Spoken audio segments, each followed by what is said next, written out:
dirt roads to rock crawling, two-buck chuck to screaming eagle, moonshine to 50-year-old single malt.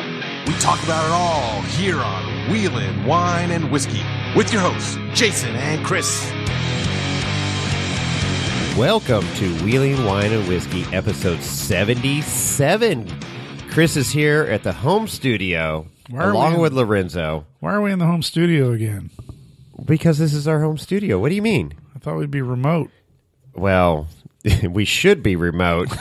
You should be remote, but you've been working way too hard. Yes, sir. And this has been a crazy year. Crazy year. We'll just chalk it up as a crazy year. Yeah. But there has been some golden light in this crazy year. What's that? And that was Trail Hero 2020. Oh, yeah. Are we going to talk about Trail Hero again? Yes, this is part 3 of our 3-part series. It might turn into a 3.1, 3.2, 3.4. I don't know. Yeah, because I've got a ton more to talk about. But this was, it was an incredible day, Chris. Uh-huh. And it was something that I never could have dreamed up or crafted or hoped for. Well, I guess I could have hoped for, but never would have thought it would come to fruition. But so we ended the last podcast. Yes, with a tease. With a tease of Sunday. Sunday fun day. You should have been driving home. So I had loaded up on Saturday, and it, like I talked about on the last podcast, I hate those week-long trips and having to put the rig on the trailer, because that signals we're done. We're done. The fun is over. You know, you got to drive home, which isn't a terrible thing, but just, back to reality. Rolling into the post-party blues. It is. PPD, PPB. And post-party blues. So I had everything loaded up, and this one interview that I was chasing hard, and they were willing and able, the interviewees, we will call them at this point. Right. Which, if you've read the title of this, I'm sure it will give it away. But it's a kind of a, I had to make this happen because I didn't know, and especially what happened, this year is like there may not be another opportunity next year. Right. Right? You're hoping for an opportunity, but you never know. There better be. I mean, you got to seize the moment, right? Was that Carpe Diem? Carpe Diem. Seize the day. So, long story short, Glen and Kimberly Plake, I met them Tuesday night at the opener of Trail Hero. Okay. So, we all converge on the Sand Hollow Clubhouse to register and get your badges. Badges? We don't need no stinking badges. Apparently you do. Yeah. Well, you didn't really, but anyways. So there was, to get your trails or whatever that you signed up for. To register. Yeah. It's just registration. Pick up your packet. And it was super cool because there are side-by-sides, buggies, all kinds of Jeeps, Toyotas, Suzukis. Brodozers? Amber, there was no brodozers there. Amber was parked front row center because her Suzuki Samurai is like a golf cart, and I think she parked in a golf cart site. Well, perfect. Right up front. So people were going in and going, oh my God, is that that gal that did King of the Hammer? Yeah, it is. Amber Turner? Yeah. Amber the Hammer? Yeah, it is. Amber the Hammer. So just send it. Anyways, so no fear. And we had been 4-wheeling for a couple days and kind of got the lay of the land at Sand Hollow, and super excited what the week was going to hold. And as you heard on the last podcast, it delivered and some, right, and a lot more actually. And so this was opening night, and so we all line up in this big old long line to go through registration. And again, Amber's mom, Dolly, is fantastic.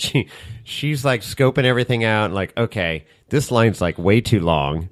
There's no reason for us to be in this line. We could go up and have some appetizers and hang out. And perfect. Cocktails. And when the line dies down, we just jump in and do our registration. Damn good idea. Oh, yeah? So she found a table. There was 8 of us or something? Uh-huh. And boom. We get a table. We're sitting down, cocktailing up, having appetizers. Well, right behind me is Glen and Kimberly Plake. Awesome. And and they're talking to people, so I didn't want to interrupt, but I'm fanboying out at this point. I'm like, oh my God. I'm like, holy shit, this is one of my childhood heroes. and I don't, you know me, and I don't get all, oh, I got to get an autograph. I got to, but there's a few people that have, as any kid or whatever growing up that you look up to or whatever, right? Besides your parents and all that stuff, right? You go, okay, I love skiing. That is my number one thing. Sure. I just, if I had to choose one thing, skiing would be it, undoubtedly unfolded. I'd give up everything else to go skiing. So you go hemisphere to hemisphere to ski? Yes. Yes. Where's Jason? Oh, whatever. He's down in I will chase the New snow. Zealand. Will chase the snow. I would love to. Just the funds are not there to do that. Come on, Jason money. So Hashtag I'm Jason sitting money. there. We're having conversations and laughing and having a great old time. And then finally, Glen and Kimberly free up from their conversation. So I go, okay, this is opportunity. I got to jump in. So boom, I go, hey, introduce myself. And with any celebrities or anybody that I've met and talked to, their number one complaint is people go up because they know them, right, but they don't know you. So the first thing is introduce yourself. Sure. Hey, I'm Jason. I'm nobody. I got a podcast with Chris here called Wheeling Wine and Whiskey. But no, I said, hey, big, huge fan. I said, it's an honor to meet you guys. And here's my card. I said, I'd love to interview you guys this week at some point. Right. I said, I know it's a busy week and time's of value. And, I'm totally respectful of that. And they were super cool, down to earth. We chatted about skiing real quick and four-wheeling. And I go, okay, you got my number. Call me and let's see if we can make this thing work. Right. So then fast forward through the week. So I see them numerous times throughout the week, and they're like, we're doing this interview. We're going to make this happen. Okay. Well, he was kind of working. He was working hard. Yeah. I don't know what Rich is paying Glen, but it's not enough, I'm sure. I'm pretty sure. I'm pretty sure he's doing it because he loves Trail Hero and the whole operation. But Glen put in numerous hours of commentating all the different events. And, right. And, crazy. And they were on trails and stuff throughout the week. Anyways, long story short, as we ended the last podcast, Saturday night was the band, Jaegertown, and then the raffle. Was there a banquet? Well, no banquet. There was a dinner prior to all that. Okay. If you were registered for Trail Hero, you could get this dinner. And I'd already eaten and stuff, so I don't know. But I heard the dinner was good. Okay. So anyways, Glen comes off the stage after the raffle at 10, I'm going to say 10:15. I don't know the exact time, but it was late. Okay. And he looked exhausted. Sure. And he's like, oh, man, we got to do this interview. And, I'm like, dude, you're wiped out. Let's do it tomorrow morning over coffee. Is that cool? And he goes, yeah, let's do it tomorrow morning over coffee. But I'm not an early riser. And I go, hey, that's cool. So I had everything loaded up, left camp Sunday morning, rolled into their camp at roughly around 8:15, 8:30. Okay. And they were up and had their coffee, and Kimberly's all bubbly and everything. She goes, okay, get set up, and I'll get Glen. And I'm like, oh, this is awesome. Perfect. This is going to happen. This is going to happen. So life is good in the green world. Yeah. So I'm on cloud frickin' 9, man. I'm flying at 50,000 feet, just cruising altitude, man.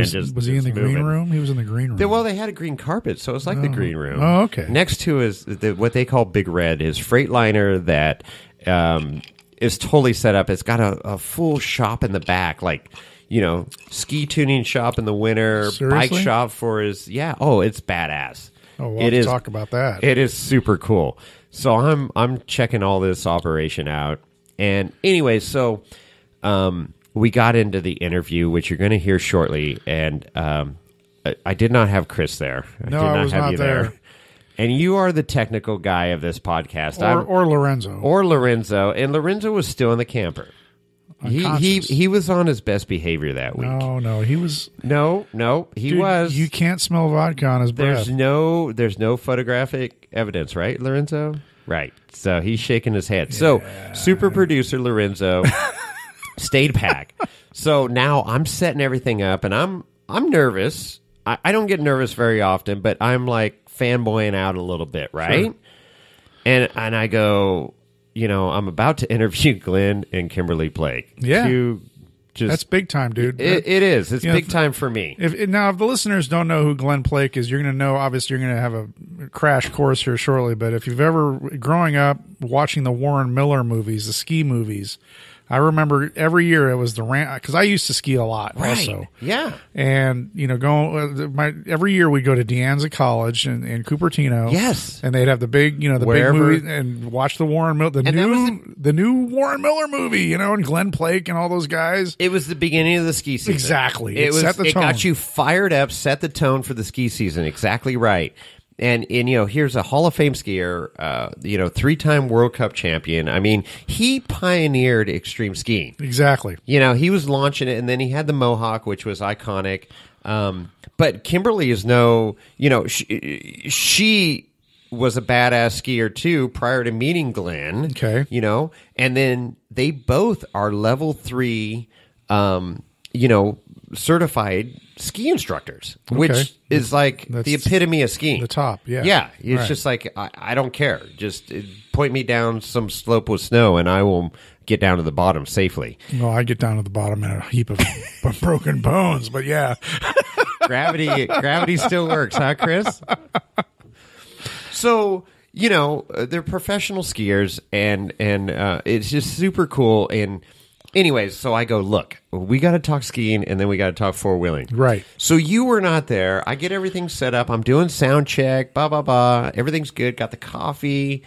I'm firing on all cylinders. And we're having this awesome interview, great banter going back and forth. Everybody, is fired up.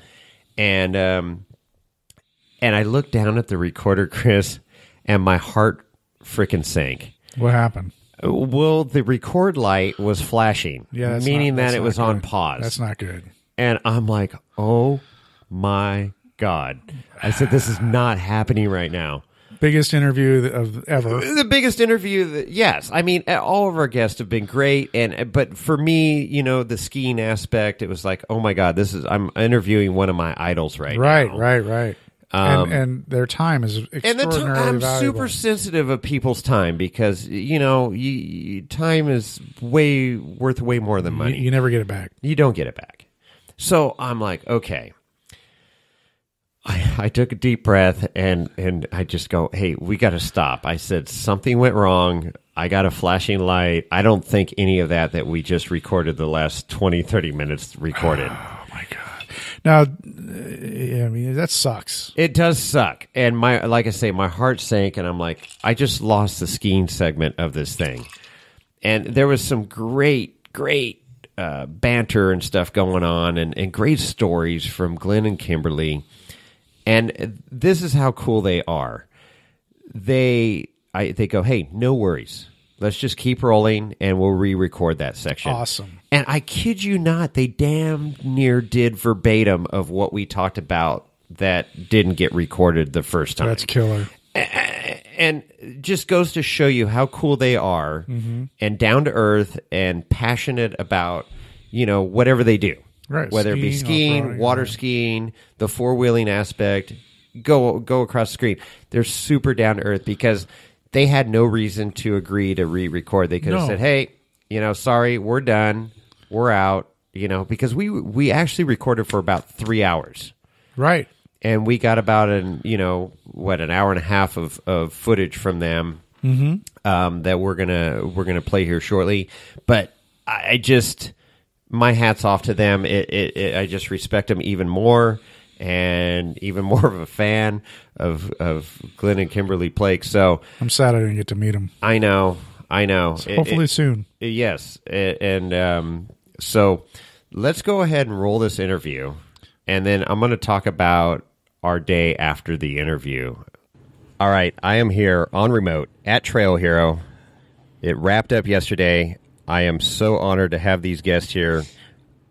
Pioneer of extreme skiing, 3-time world champion, Hall of Fame skier, NorCal native, and American sportsman, and just all-around badass. All right. And then sitting next to him is his lovely wife, Kimberly. Thank you. And she's the Nevada State water ski champion. Have been, yes. You race stock cars, Pump It Up Racing. That's it. Texas Beauty Queen. Texas Beauty Queen, Stop born it, in you guys. Texas. You're making me blush. High hold on, kicker, hold on. former Rangerette. That's right. Yeah, High kicker, the high that's kicks. right. The high kicks. You know it. Halftime performer. Yeah, and I saw you wheel this week, and you Thank you. You send it. I I've love got a it. capable rig and a great spotter and trying to choose my lines appropriately and all that, and it's all come together. You do. Thank you. Here at Trail Hero, we've just had a great blast with everybody. So thank you guys for carving out some time, first of all. No and problem. I want to get into skiing before we get into the four-wheeling aspect. Okay. So, Glen, I mean, you've been in all these movies. You pioneer. I mean, you were the first extreme skier that just brought the sport to a whole nother level. And let's get into it a little bit. Yeah. So both of you are level 3 ski and That's right. certified ski instructors. Yeah. Glen, in 2011, you got your examination. I'm an examiner now, so yeah, I can certify people going for their full certs. You can Oh, certify dear. people. Some people Or have is said he you're. certifiable? I was going to say some I don't people have know, said exactly. you're certifiable. Exactly. So you're certifiable I to know. certify people. Oh, he's a good guy. So that's cool. So that I know that was a long process for Yeah, you, but for sure. it took about 6 years. You said, Yeah, it's funny. It's like I was talking to Jeremy McGrath and about saying, it was like we were just having to be chit chatting, and I hate to name drop, but it was like, I was like, Jeremy, it's like you not having a motorcycle license. There you go. Exactly. It's the truth. and that's exactly what was the case. You know, it's just funny. And I'll be honest, I actually over the course of my life, I had some issues with the PSIA. You know, just I didn't like where they were taking the sport. I didn't like how they were explaining it. I did various different things, and a lot's changed in that organization. Reworking the skills model and some of the things that we do, and it's a wonderful thing to be a part of, and I'm very proud that I actually went down that path. It was a good challenge for me. yeah, And then me as well. I was going to say, so a Kimberly, Texas girl going out and being a recreational skier my whole upbringing, basically. We went on a week holiday a year with the church group or with families and friends. I was lucky if I got 2 weeks a year of skiing, usually was one. And I went from thinking I was rock solid skiing with the boys, hanging out on the black diamonds and all that. And then I meet this man, snow skiing in Stratton, Vermont at a demo day. So skiing brought us together, and here we are out in the desert wheeling. So it's full when the everything. snow melts. Adventure. What do you do? Right. You guys- adventure life. When I contacted PSIA and went down that road from a professional standpoint, Kimberly was like, well, I'm going to do it too. And I'm like, oh, this is...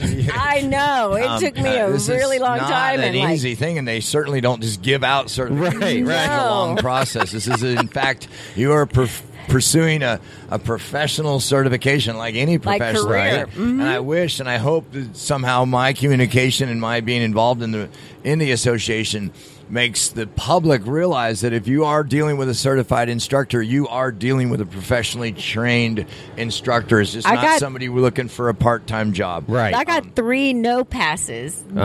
Did not pass. Before I got certified. It takes a long process Proud and of a Kimberly lot to- of dedication and commitment to your education, your language, the way you look, and go through your teaching skills and how you communicate that, and how deep you have to go to be level 3. You're not Committed. talking about ankle flexion. You're talking about the muscles that control that ankle to flex. Super so is it coming technical. from the knee and the hip, and that's the end result, or And how all does the it work? psychological stuff that you do dealing with different individuals, and Right. The long At story different is ages. it's a very complicated and detailed process. But I'm extremely proud of Kimberly to go down that road, and in fact now not Thank only you. is she has achieved her full certification, but she goes from Texas recreational skier to, in fact, leading women's groups all over the around the world. world, Yeah. and putting into, and I'll use the word.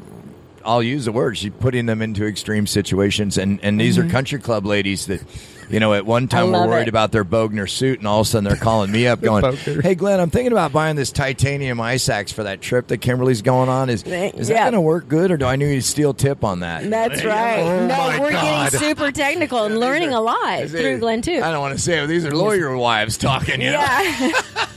I love it.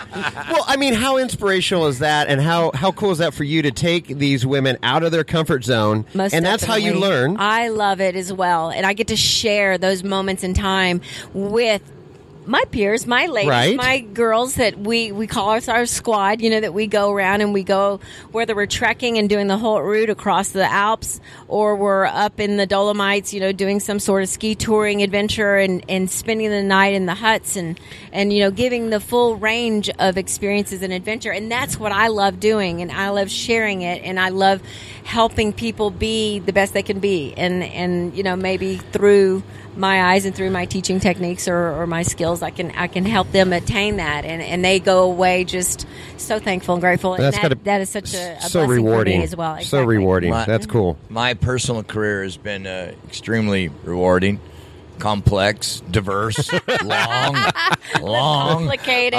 complicated, all these different things. And but along the way, it's been really fun to have Kimberly, my wife, ultimately, let's say, not only do everything for me and support me, but also turn and kind of be an inspiration to a lot of other girls along the way. Thank you. Is it because she's my wife? Certainly, that has a lot to do with it. Yeah, I'm put in those positions, But in at the those same- situations she's put in to those learn from. She's put in those opportunities, and for her to I take put full advantage of them. opportunities, Why not? Yeah. Right? Heck yeah. for her I to do. put other people in those opportunities or give that opportunity, it's kind of cool for me, in light of everything that's happened Sharing in is my caring. career, to see it go to a group of people that I would have never thought that I would have an influence on. That is It's so pretty awesome. Cool. No, we are super blessed. Well, you Love to guys are share. so genuine. Just in the short time been talking with you, Thank and you. and I love it. You call it like you see it, and there's no hey, this persona. No, what you see is what you get. I've always Yeah. said that everything in our, and I'm going to say our career because we are together At this in this. point, starting to be. It is. Wait a second. 30 years of marriage? Emmy the Green Machine is technically mine. No. Yeah, she gets to be bedazzled. I but think that is the one pink slip that doesn't say "and" on. and but anyway, no, I love it out here, and I love it. I love sharing our world, and I do believe that it has all become, it's natural. Yes. It is, like I said, the snowball effect. It's like, one snowflake leads to another that leads to another, and all of a sudden you have a snowball, and it's truly, we've never really been predestined or preordained or had this premeditated look at marketing or doing anything like that for any other style of Luck and of doing it. opportunities have had a lot to do with my That's career. Sure. That is the truth. Sure. It is awesome. No, we were very fortunate, and I think we've taken, I would say, full advantage of opportunity that has come our way, but it's all happened naturally, and I think that shows. It's honest. It is honest. It's It's like honest. out wheeling. I mean, you don't force it. At some point, you just it should flow. Yeah. I'm a And big it fan does. of that. So when my snow melts. Yeah. So you thought of a quote here that my buddy says, Matt, my skiing buddy, he said it's a business doing pleasure with you to his wife. And that's it. I haven't heard I had that. Thank another you. I old might friend- need to use that. That's so a funny. business doing pleasure with you. So I had that's another from my friend buddy that- Matt. I have love another it. old friend that said, "Yeah, and certainly here we are. I've been married.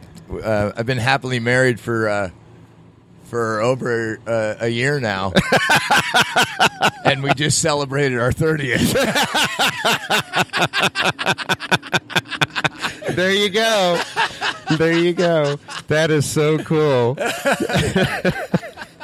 All right, so let's talk about, you're from NorCal, Livermore. Yeah, and born in the Central Valley. All my ancestry's in and around the Dublin area. Actually, unfortunately, my grandmother was just buried there a month ago. But yeah, the Sorry. old historical Thank you. cemetery there is full of my ancestors. Yeah, yeah.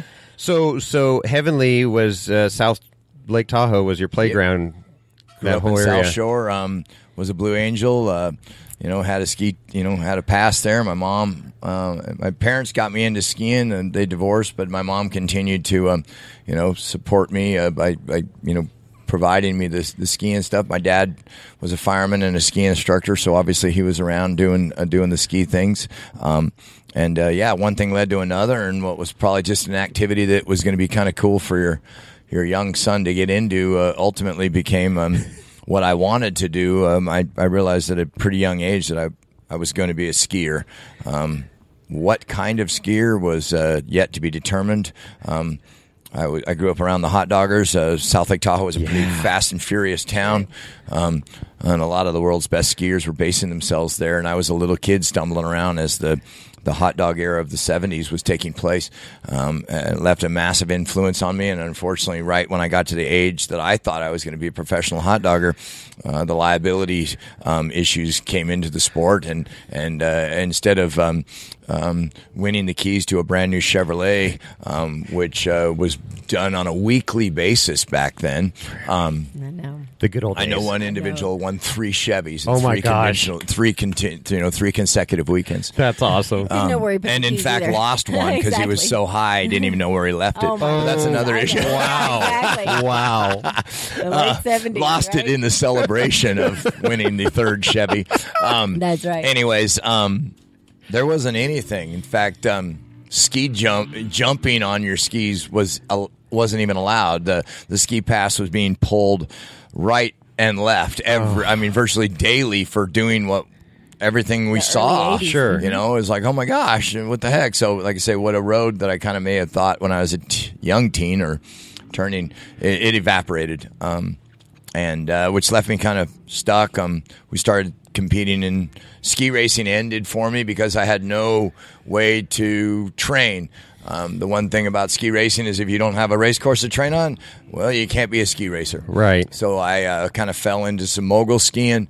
I was a very talented technical skier already, and took those skills, twisted them around, started doing some bump skiing, and unfortunately, the confines of competition wasn't really my cup of tea. I continued to do it for the sake of doing it, but at the same time, mountains were calling me. I began to climb and ski and get further and further away from the ski area, where I wanted to ski. Similar to here we are at Trail Hero, where the confines of, let's say, a typical rock crawling competition, all of a sudden you have the trail breaker competition. Right. Completely different, same thing, same elements, different recipe, or Different modes there, yeah. same materials, different recipes. Yeah. That's right. That's right. Ingredients are the which same. led me down to kind of down to more the central and southern Sierra, and Mammoth was always a place we were going for early season or late season training. So I kind of They're committed. I love it there. relocated myself out of South Lake Tahoe to the eastern Sierra, and lived in June Lakes for a while, and then based there for better part of over the last 20 years. Yeah. That's true. Along that line, my career had taken me to Europe, and so Chamonix left a huge influence on me, and then that's where our second residence is in Chamonix, France. So I'd go to Chamonix, get all inspired for one reason or another, come back, show all my buddies in California some of the skills and different ways to look at the mountains.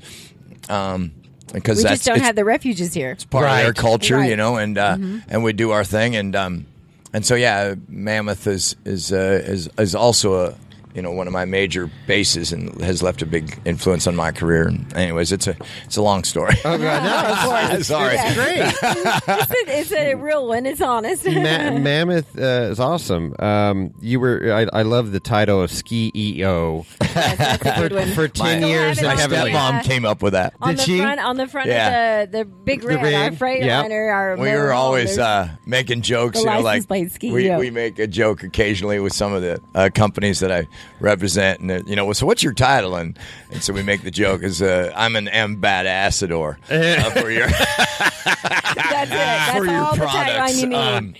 At the same time, we were laughing because we were doing something, and my stepmom was a very creative lady. Goes, "Oh, so you're going to be like the ski EO?" I love it. We got that license plate. It's on the front of the rig. That's how hilarious. it came. Very fitting. Yes. Pretty funny. Very fitting. I love it. We some of those simple little stupid things we come up with, we've had a lot of fun riding on for sure. Oh yeah. That's right. Hey, K2, you influenced me as a kid to get into the K2 arena. Loved it. I still have my K2 extreme skis hanging in my garage. Right. Wonderful memories. Never going to get rid of those. No. Yeah. But you being true American, bleed red, white, and blue, That's right.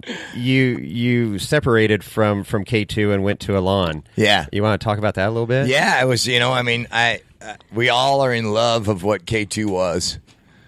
Because it was just crazy. I mean, incredible. Here's a stupid little company that forms in Washington, and the sponsors the mayor. It was always the Mayor Brothers. It was always the oddball. I'm cruising through Europe and I'm swinging my K2s. It was just weird. They were weird. They were a complete oddball within the industry. But as things moved along, manufacturing went abroad. It was less and less red, white, and blue, and I was not real happy about that. And the things that I loved about that, being able to walk into the factory, being able to work with the individuals. Yes. Luck would have it, I started making some contact with the folks at Elan. It's a Slovenian company. That is, in fact, celebrating its 75th anniversary tomorrow. Happy birthday to it. Yeah. The factory is still in its same location. Anybody that doesn't know anything about Slovenia, it's one of the most, it's picturesque. It's one of the most picturesque, beautiful countries in the world. It's the story that's never been told. It's like a fairy tale book. People do their European trips and they go travel around and they do. Oh, we're going to do a couple days in Slovenia, and they get there and like, why didn't we start here? We're just staying here. Right. Wow. So a wonderful, beautiful company or country, and so everything that I love so much about K2, I found. I just switched nationalities again.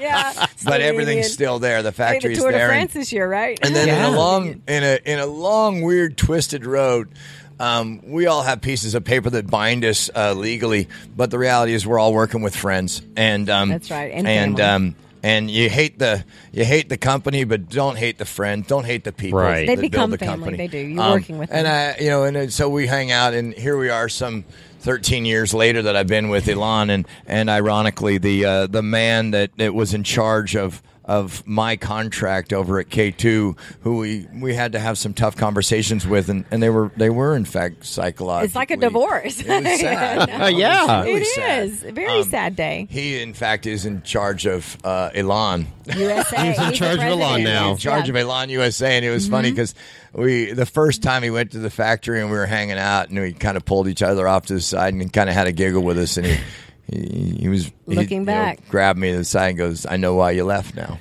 There you go. You smelled It's pretty skiing cool. just right there in Slovenia. Just Well, like we used to. and that's it. I mean, that's what I love about you guys. You guys are genuine. What you see is what you get. If you don't believe in a product, you're not going to line your pockets with it and throw stickers on your rig or whatever, or promote something that you don't believe in. Right? Nah, it's a lot 100%. easier to tell the truth. Huh? Exactly. It is a lot easier. It's less stressful. Well said. It's like being angry. Why are you angry? It's more stressful than being loving. Yeah. Hey, so talk about your favorite place to go skiing, because you guys have been all around the world to some of the most epic ski resorts, ski areas that known to man and woman. I'll take this one. Okay, go. I'm telling you, there's a place in New Zealand. It's called Craigieburn Valley Ski Club, and it's literally a club. It's got the quintessential family feel. You've got 3,000 vertical feet of skiing, and literally it's 3 rope toes, and you wear this harness with this nutcracker system, and you grab onto the rope with a glove. It's definitely a time machine. Oh, jeez. And you haul your butt up the mountain, and you end up on this ridge, and literally it's your choice. You can go ski the bowl, or you can go ski some chutes. There's Plake's Mistakes chutes that's there. Oh, you got one named after you, huh? Yeah, something like that. But anyway, it's so fun, and it's just the heartbeat of skiing. And I guess maybe throw me back into the older days, of the young back in when they were developing skiing, and you had those clubs and the feeling of belonging into a community of skiers, and we all had to work together.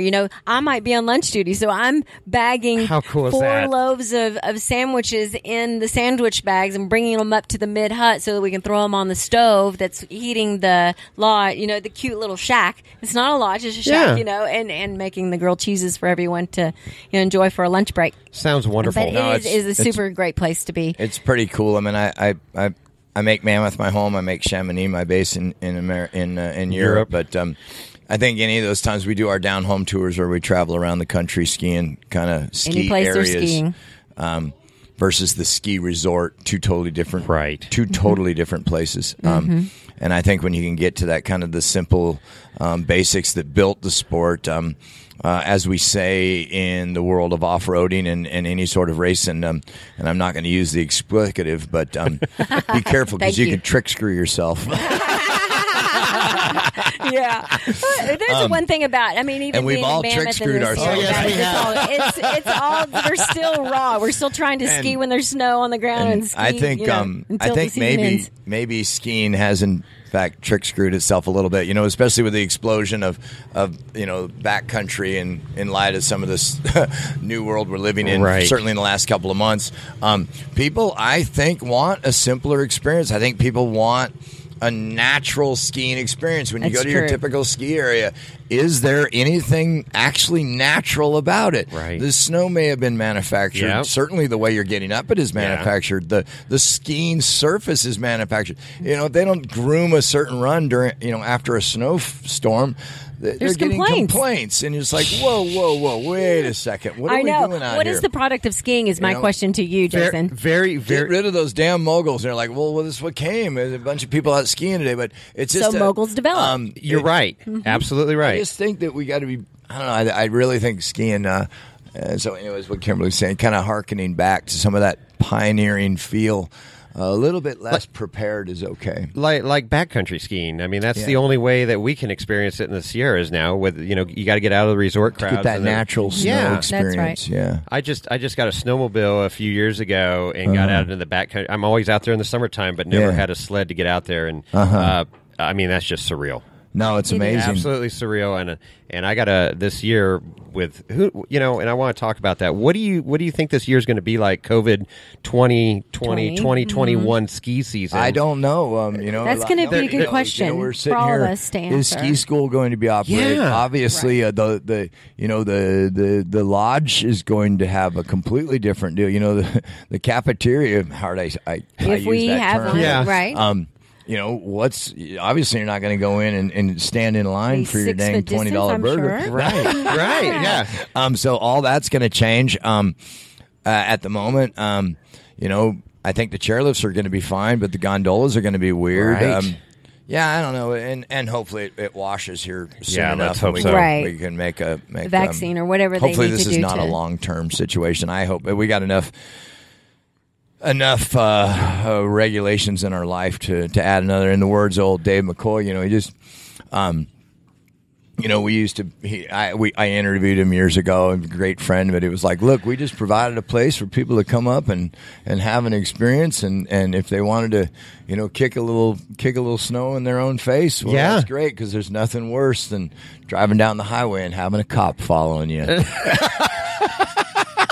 That's right. I know. That is it's so great. true. That is Dave McCoy right there. That's awesome.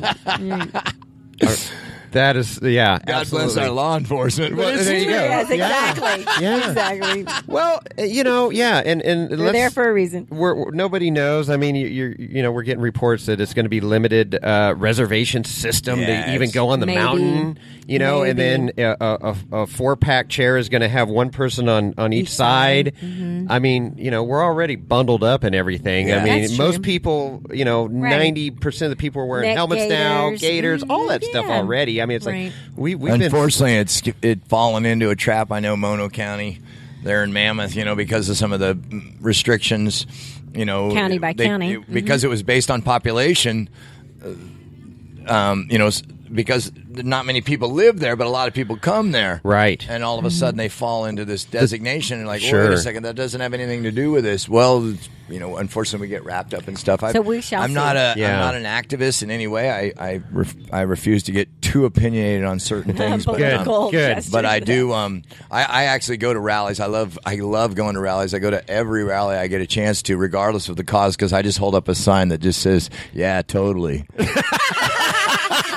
Yeah, that way, like That is so classic. I just like the environment. of the That's rally, right. and the looting's kind of fun too. You get some cool stuff. Anyways, There's Glen Anyways, stirring the pot. It's always saying you don't want have to say to the be wrong thing. involved. No, you're there for. No. But in order anyways, to I evolve, do believe. I think it is interesting that our public lands that we call the ski area are in fact managed by some pretty big corporate entities. Big corporate. There is something that Yeah. needs to maybe be looked at versus the old days of, gosh dang, that's going to be a pretty neat ski area right there. I'm going to right. call up the Forest Service and see if Yeah, they'll let good me luck. have a permit. Right. Good luck. Those days are obviously But we long have to gone we do have to take it around a and trail. maybe road, as you know. people, Yes. but people don't realize that. I guide a lot, and people, I tease everybody. We'll be walking, let's say, along a wilderness line, which in fact didn't exist 10 years ago. And Right. why do we save this wilderness area? I want to protect the wilderness. Right. Of course.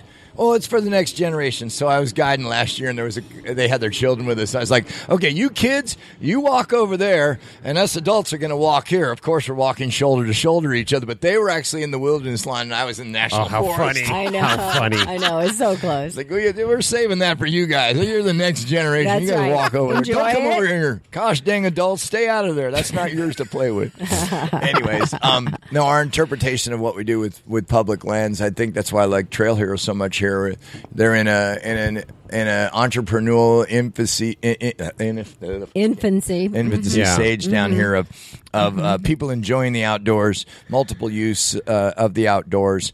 And I just think that's a good thing. Well, Really is. That's right. it was refreshing. First time I was, stepped on foot here at Sand Hollow Sunday mid morning, and it was like angels singing. Oh, I'm Yeah. like, this This is is killer. true. Welcome You to got, Sunday. You got Amen. your water. You got sand. You got some crazy Crawling. sandy crawling rocks that you get ridiculous traction on. Ledges that you're standing straight up and down on. That's true.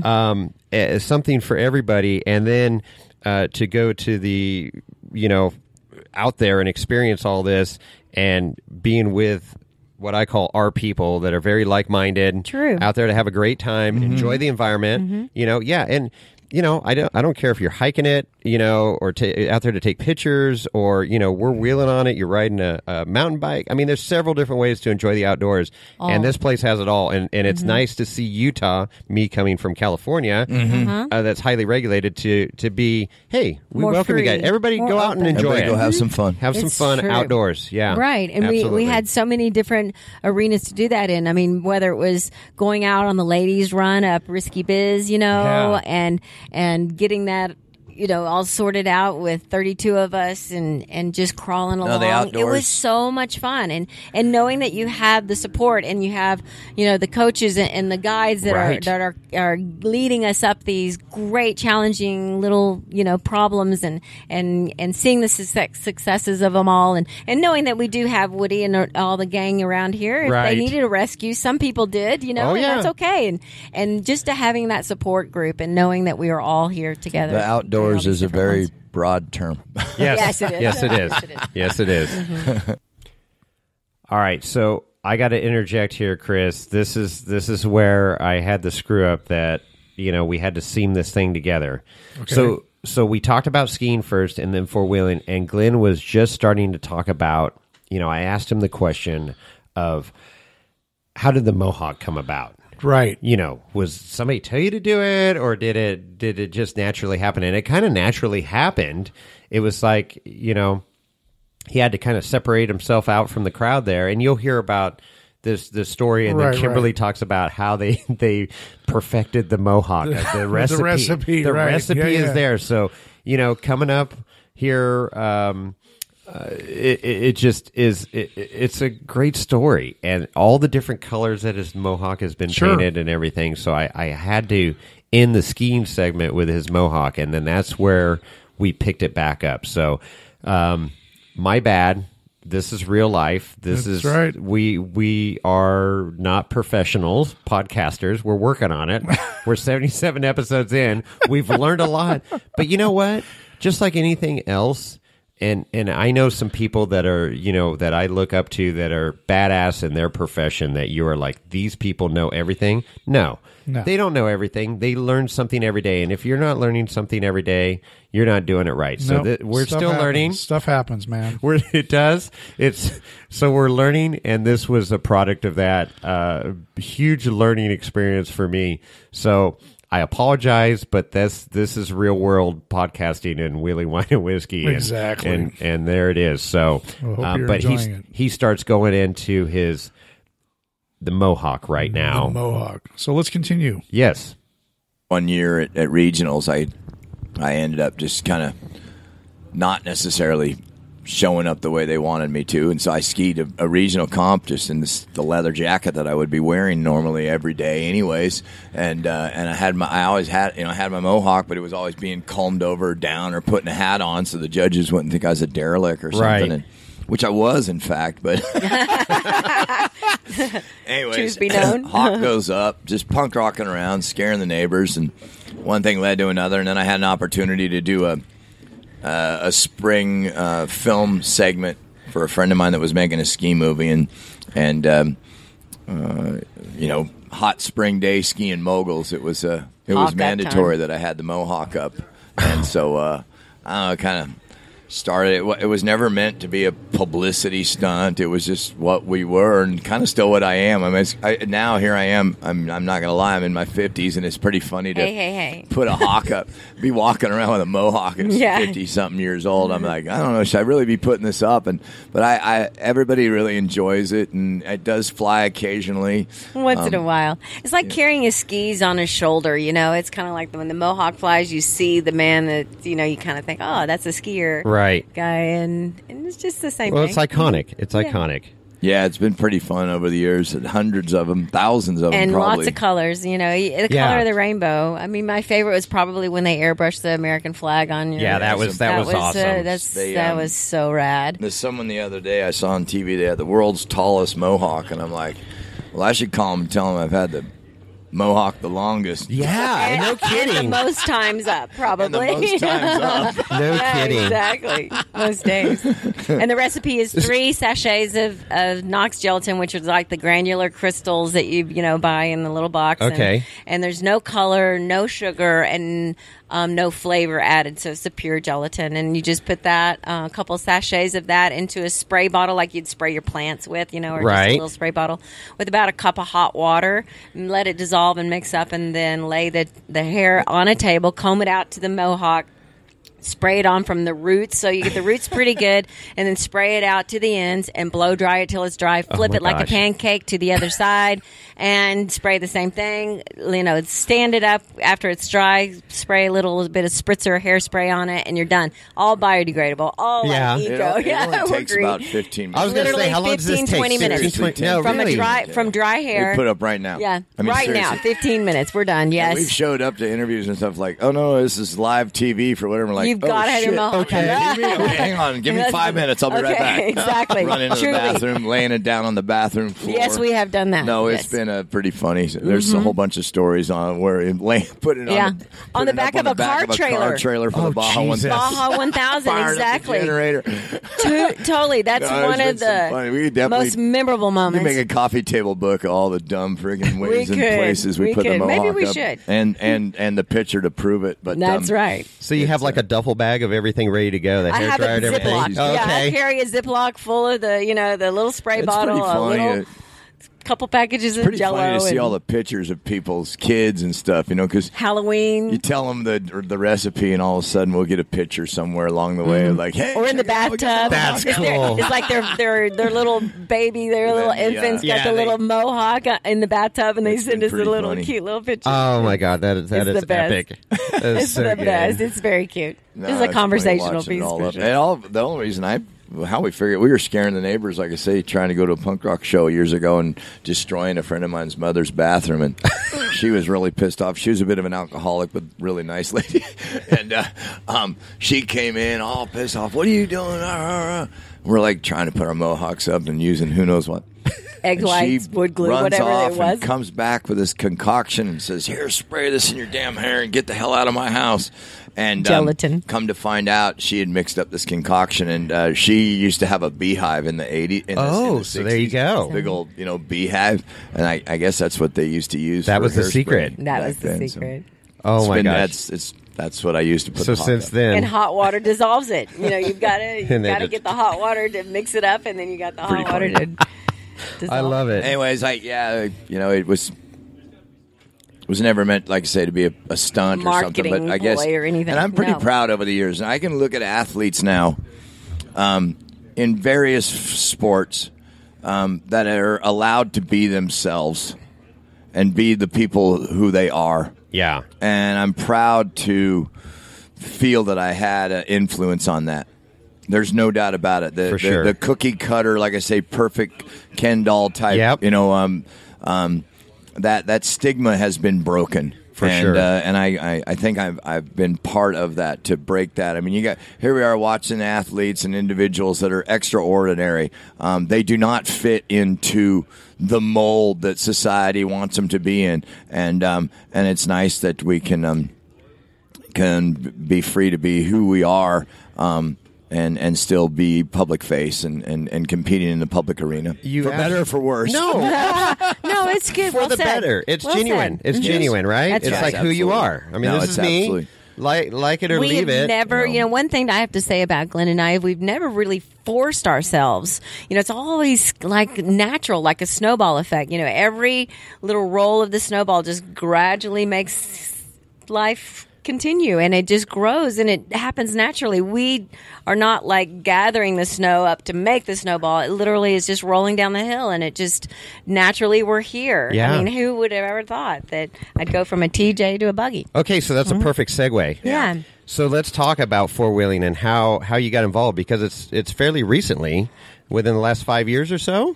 I Coming would to say Trail that. Hero? For I coming to know Trail both Hero, the- so like my uncle was one of the early Jeeper Jamboree Okay. crew. Wasn't the first one, but I think 68 or 69 was his first Jamboree. His first sticker on his ice chest. The same Jeep that I learned how to drive. We all have that story of, I learned how to drive the irrigation Jeep. Right. Well, that's exactly what I learned how to drive. My grandparents were farmers in the Central Valley. My uncle drove that Jeep. There's pictures of him driving the Jeep at 5, 6, 7 years old, and that same Jeep is around. There's some family stuff floating around, so who knows what ends up happening to that Jeep. But it was, I think, 68 or 69 when he first did the Jamboree. So, and then every year beyond that, and living in Tahoe, they'd all do the Jamboree, and then Yeah, you're right come there. straight to South Shore and spend the night and detox, and then they. Yeah. And I was never It's a old party. enough, and I finally got old enough that it was like, okay, I can see the things that were happening on the Jamboree, and so bounced around on a couple of those, did a bunch of trips with people in the South Shore area going up in there, so I was very familiar with the Rubicon. I've always spun wrenches, always playing with junk that didn't run very good, or old truck that I was trying to get cops Right. together that Grandpa said I could use if I could get it to run, and I had that kind of remove and repair mentality put into my life very early, Do not and I replace. in fact learned to be a pretty good mechanic. Well, that's how you do it. Just start It's great. tearing stuff apart and And, figuring it out. And anyways, down in Mexico in '96, I was racing stock cars and playing around with hot rod boats. Not big, crazy stuff, but always had our hot rod boats. And around '96, the 1000 was going on. My dad has a fishing place down in Baja, and a race car kind of stopped not too far from the driveway there, and went in there and, hey, what's wrong with you guys? And they were all messed up, been up all night long, and had some fuel issues that we were able to diagnose and kind of get them on their way a little bit. And that, and then about 5 or 6 months later, I was at the Long Beach Grand Prix. I'm like, hey, that's that car I fixed or That's helped right. fix. I wonder where the guy is. And I went over and I introduced myself again, and it was Darren Skilton actually. Who was very involved in the American Dakar and the Oh, yeah. the Sonora That's Rally, right. And he's like, "Oh my gosh, you dude, you don't know like how important it was that we finished that race and da da da da." I'd love to, would you ever want to ride in one of these things? So the next thing I know, I'm in the car for a 100-mile, 50-mile media ride, in the 1,000. And well, it wasn't 20 miles into it. I got this speed racer look, I'm holding my helmet. Well, 20 miles later, I'm actually in a really, really bad water river in Mexico, holding my breath, setting the jacks so that we can get unstuck because there's about 30 cars stuck in the river. Mm-hmm. And I'm like, wait a minute, I thought this was Fast and Furious, and we're supposed to be just hauling ass through the desert, and our heads are kind of swaying side by side. What am I doing under this water? So in the middle of the desert. Another 20 miles, output shaft snaps off the back of the transfer case, and I'm like, what do you do now? He's like, well, I don't know. I'm like, dude, the bolts in the front are the same in the back. Let's swap some stuff around. Can you drive this thing out of here in two-wheel? Da, da, da. And so I'm playing my game that we all play, and before long, we are now effective. And so one friend gave me advice. He goes, dude, he had done a bunch of thousands. I'm like, dude, I'm going to do the Baja 1000. What should I do? And he goes, have a lot of $1 bills in your pocket. I go, what? Okay. He goes, dude, if you ever get stuck or something and there's anybody around, you start passing out those $1 bills and it's going to work. So sure enough, Darren, I go, dude, what's ahead? The power of American cash. He's like, we got to get to Compadre Trail so we can hook up with this team. And I'm like, okay, cool. He's like, but there's a big sand hill and I don't know if we're going to be able to do it. And I get to the bottom of the sand hill. I start handing out $1 bills. I'm like, there's a car coming, and I need everybody to push us up this hill. So we push up the hill. We get to Compadre Trail. We sit there. He finally gets the radio, and he goes, the chase team's coming. They're going to change the transmission. And I'm like, well, don't we got to get it out? Exactly. Goes, yeah. Well, yeah, we probably should get it out. I'm like, well, let's go. And I've never even been in this race. Right. So we're getting this thing down. I'm figuring it out. By the time the team gets there, I go, all right, you guys, grab my ankles and pull very slowly. I have it all on my chest. Oh, jeez, you were the creeper. For real. So they He pull was it the out, creeper. and the transfer case and everything's sitting on my chest, and they're like, Switch they it out. thought I was just this dude with a freaking stupid mohawk that Darren had drug around for some media. I ended up racing with the team for almost 6 years. No We kidding. did the Dakar Rally. We won the Baja 2000, Yes. the Nevada 2000. Lots of miles. And that was Mexican my, hat awards. my door into the off-road world from a standpoint other than, hey, let's load up the Jeep and go camping. Okay. That's right. Anyway, long story. Continue to race the Championship. stock I love cars. it. Continue to play around and continue to race Baja many times. I think this will be if I run the 1,000, it'll be up. I'm up around 20 of them or so. And I would assume so. never really promoted. Never. It's funny they'd bring down some X-Games superstar racing the 1,000, and here we're going to do an interview. And da-da-da-da. And I'm like, yeah, I know. I found him out pre-running 2 weeks ago out of gas. Oh, geez. Yeah. How funny. Of course we know. They had no idea where they are, and so anyways, blah, blah, blah. My name ended up being thrown into a hat to host a television show called Truck Night in America. There you go. That is it. And they were looking for mentors. And, well, I probably Coaches. wasn't their first person they go to. They put me up against one particularly incredibly talented fabricator, Rob Bender Park. Yeah.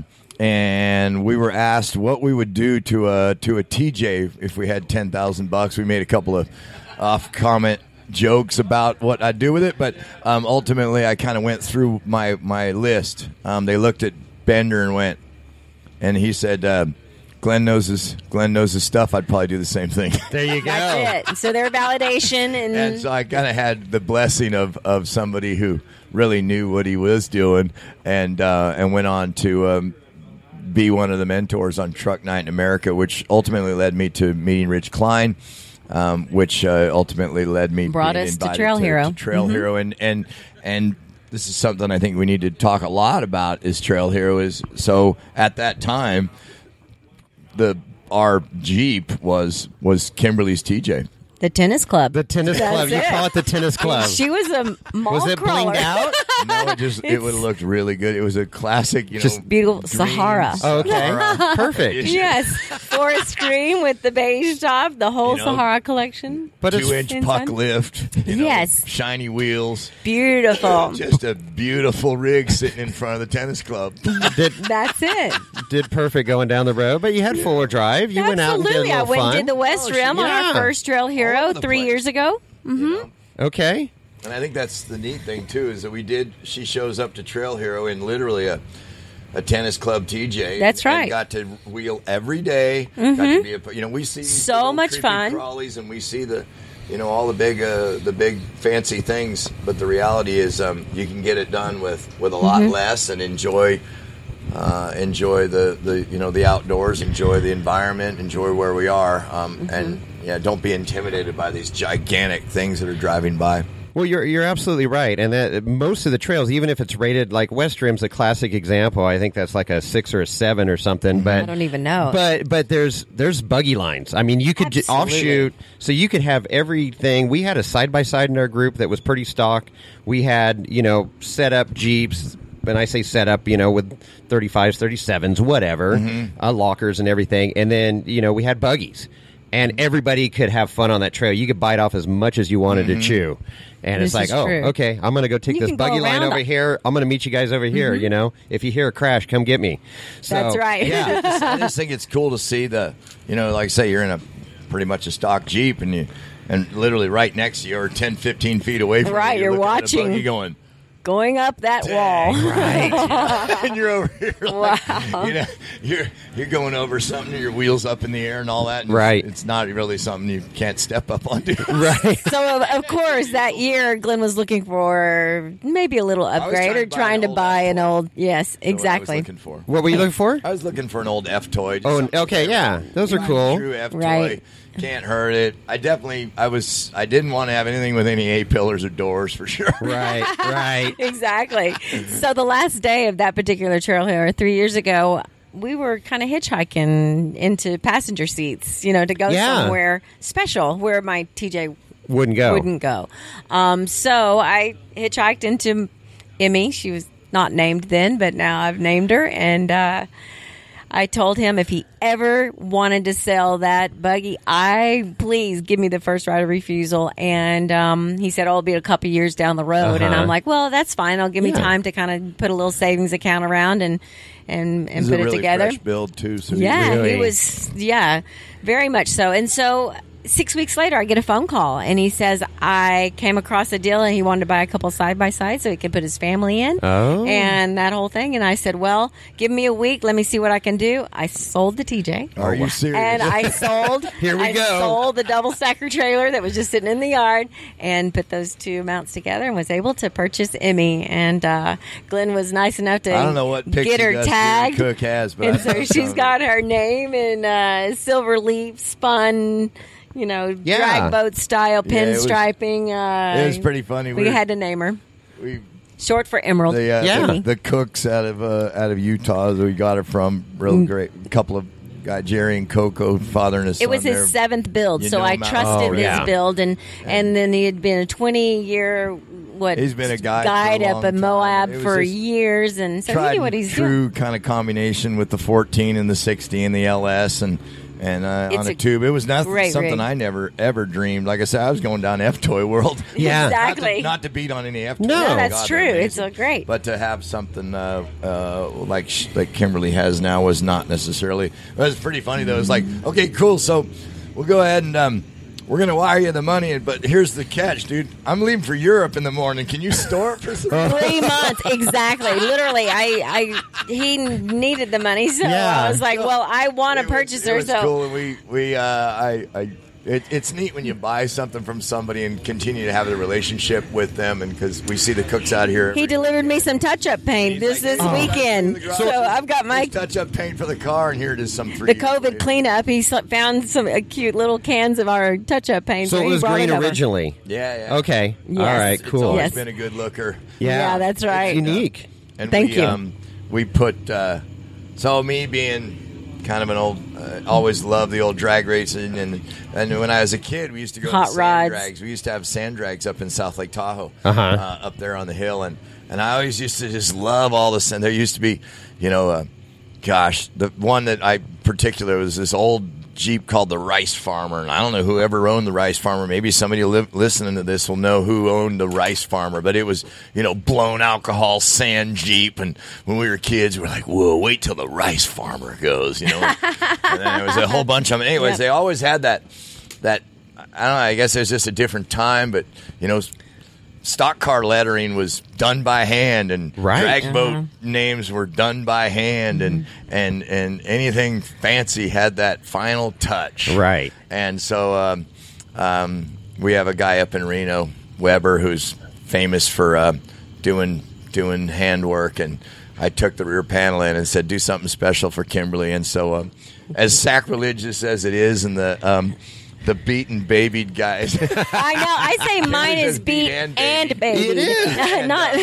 But that's the perfect spot for that. Isn't it great? that And was it. hopefully We she'll looked, I stay said- protected there for the rest of her Dale life. Dale kind of put that kind of old drag boat spun. I kind of call it a Silver tramp stamp, but it's cute.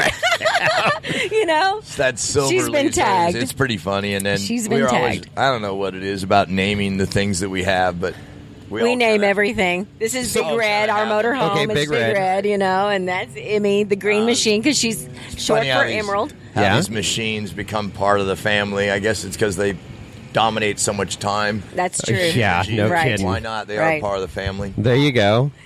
So talk about the drivetrain in Emmy. Well, the drivetrain would be the LS. You got an LS. She's got an that's LS tried and under the true, hood, simple. and the thing that we've done with that is it had of course, a big oil pan Yeah. underneath I was her, learning. and so we took off that and put a Kevco pan, so she got Okay. a tummy tuck. Sucked She it got all a up. Yeah. she got a 5-inch tummy tuck, so Nice. that's good. So she's got a lot of clearance underneath there, and she's Trent- got a 14 bolt in the back. cut and shade 14 Yeah. in the back, which again tried and true. So it's a drag. Yeah. So, as in Drag as in- axle, yeah. It doesn't have steer, doesn't rear have steer. rear steer. 60 in the front with an ARB. Nothing really special. Atlas in the back No. of it. And the first thing that happened to her when we purchased her is we took her up the Rubicon. And we got in the first problem, which is the soup bowl. When Oh, yeah, we good came old in. soup bowl, yeah. good old soup bowl. And Glenn's like, "Hey, give it a little more passenger." And so I gave it a little more passenger. Give her a little onion. So I pushed a little gas, I love the and there onion. she goes. She just snaps.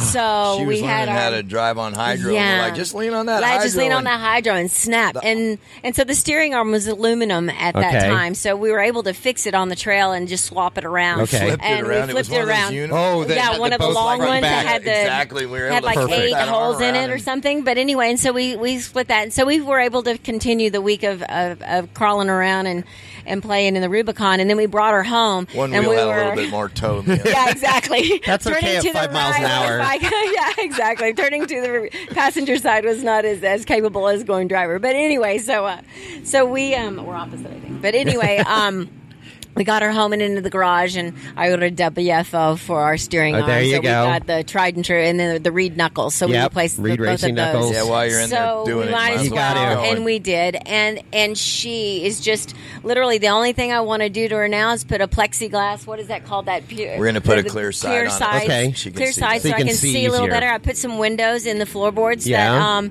really help out a lot to see the inside of the tire and that whole mechanism. yeah, the visual in there. deal. It's For really, me, it's really an good. interesting role. And then It's a great and then build. One thing and the that ORI really makes shocks all the take big us deal everywhere we want to go. Yeah. is what you were just saying. The ORIs. They're incredible. The struts They are work really amazing. well. We can load that thing up with a whole bunch of camping gear, charge the shocks. That's true. Get her up to ride height. Totally head on adjustable. Up into the Rubicon. Unload all, and then just drop do her a back little- down, go wheeling around, go swimming in the Adjustment. waterfalls, do whatever, and have that adjustment. Even right now with the sand being that it is, I took some pressure out of the lowers just to try to soften her up a little bit. Not as proud as I'd like her to be on the rock, but just for traveling around Sand Hollow with all the sand whoops right now, and it's just having the ability to really change everything about the vehicle in an extremely short amount of time is really cool. She's Those everything we need. ORIs really work well. I'm having a good time. so much of this is my passion and love for mechanics, and I'm really having a good time playing with those struts. I'm just so happy he's a great spotter and a great co-driver, and it helps me out. So it's like a team event. It's like both of us getting together a role and that I making find it happen. Quite interesting. He's here, a mountain climber, mountain goat. Yeah. I with all the stock car racing and with all the, especially the desert race, and I quit desert racing for some time just because I didn't like how hard I was leaning on all my friends and family. It's true. We're out there across the desert doing their thing. We're not participating, They're sitting in some chase truck wondering where the heck we are and putting all this time and energy out. Now I felt a bit selfish, actually. You'd try to take them out pre-running. You'd try to take them out doing all these things, and then I actually feel a little selfish myself because I'm behind the wheel and I'll go, okay, Glenn, it's can you drive us down or you get us over here or whatever, and so we're able to swap out driving. We're kind of in a and that's kind of situation fun. now where Kimberly's driving. I love spotting. I love bringing the vehicle back up through places that I know she can drive it, and she's getting better and better and better every day. All that. Literally, seat time just makes a difference, it's and neat. I love it. And I like taking care of her, making her look pretty and all that. But she's very, very capable, and I'm trying to put her in places where she deserves and needs to be, and loves to be. Yes, you drive the heck out of that thing. Thank you. Okay, Thank you. And you're not afraid to, which is awesome. No, right? Yes. I was wheeling with Amber Turner and she did race the King of the Hammers in a Suzuki Samurai, basically a stock Suzuki Samurai. Thing, dude. Right. I love that. And she has zero fear. I mean, there's a funny story. So the first day, Wednesday, we were on the organized trail run. We did double Sammy. It ends with the shoot. Yeah, of course, yeah. And so I let her drive. She's the only person I've let drive my rig, other than my cousin. She goes. It was way parked in the back, and I hear it fire up, and I go, "Oh, it's got to be her." Sure enough, she jumped in the seat, fired it up, and drove up the chute. Yeah, and then her Samurai's sitting there, and I go, I don't want to take that short wheelbase up the chute. There's no way. We don't know. But right. I wanted to, but I didn't have the cojones. But she got out of my rig and jumped in her rig and tried to get up. She had problems the first day. We got her up yesterday, but anyways, she just sends it, and that's what I love. These women wheelers. I also teach a class twice a year, a safety class. Beginner four-wheeling is what it is at Hollister, and with our club, Esprit de Four, and it is so rewarding. And the women I love because they listen, they pay attention, they want to learn, and it's great. But I got guys that are still hanging their head out the driver's side window. I'm like, look at me, look at me. Why are you looking out the window? I'm telling you what you're trying to see. Exactly. I'm liking that Glenn is giving me the ability to rely on him, but I am trying really hard to rely on myself and I'm beginning to feel one with her.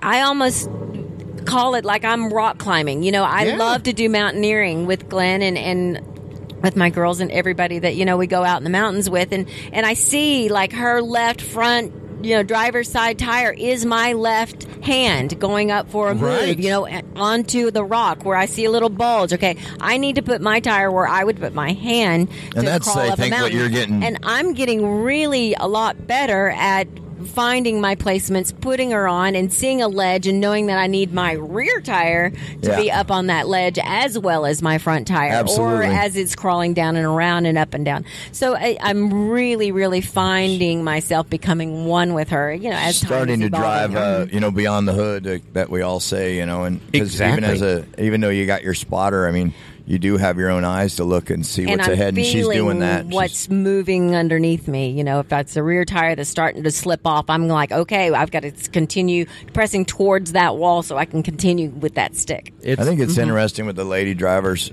and I don't mean it that way, but I don't know if it's because they don't necessarily maybe have the same more mechanical gentle, comprehension of what we have. Like, I know too much about the vehicle. Oh, my gosh. Right. I know where you're going with this, Glenn. That's true. You know it. And he's in the garage with her a little she can more. point to it and go, yeah, that's a front diff, that's a drive light. That's right. I know what's going on. I know what I torque the gears inside there, the bearings that are being moved and manipulated. And she knows what the vehicle is doing. I know why it's doing or how it's doing it. Right. And I think that might have something to do with the let's say the men versus, and I'm not taking away saying that there's not women mechanics. Absolutely, there are. But at the same time, like we ran Arrowhead yesterday with a real good group of folks, and And So proud. coming out of Arrowhead, there's two ways out of Arrowhead. There's one that both of them are relatively high exposure, but the left line is big exposure if anything goes bad. And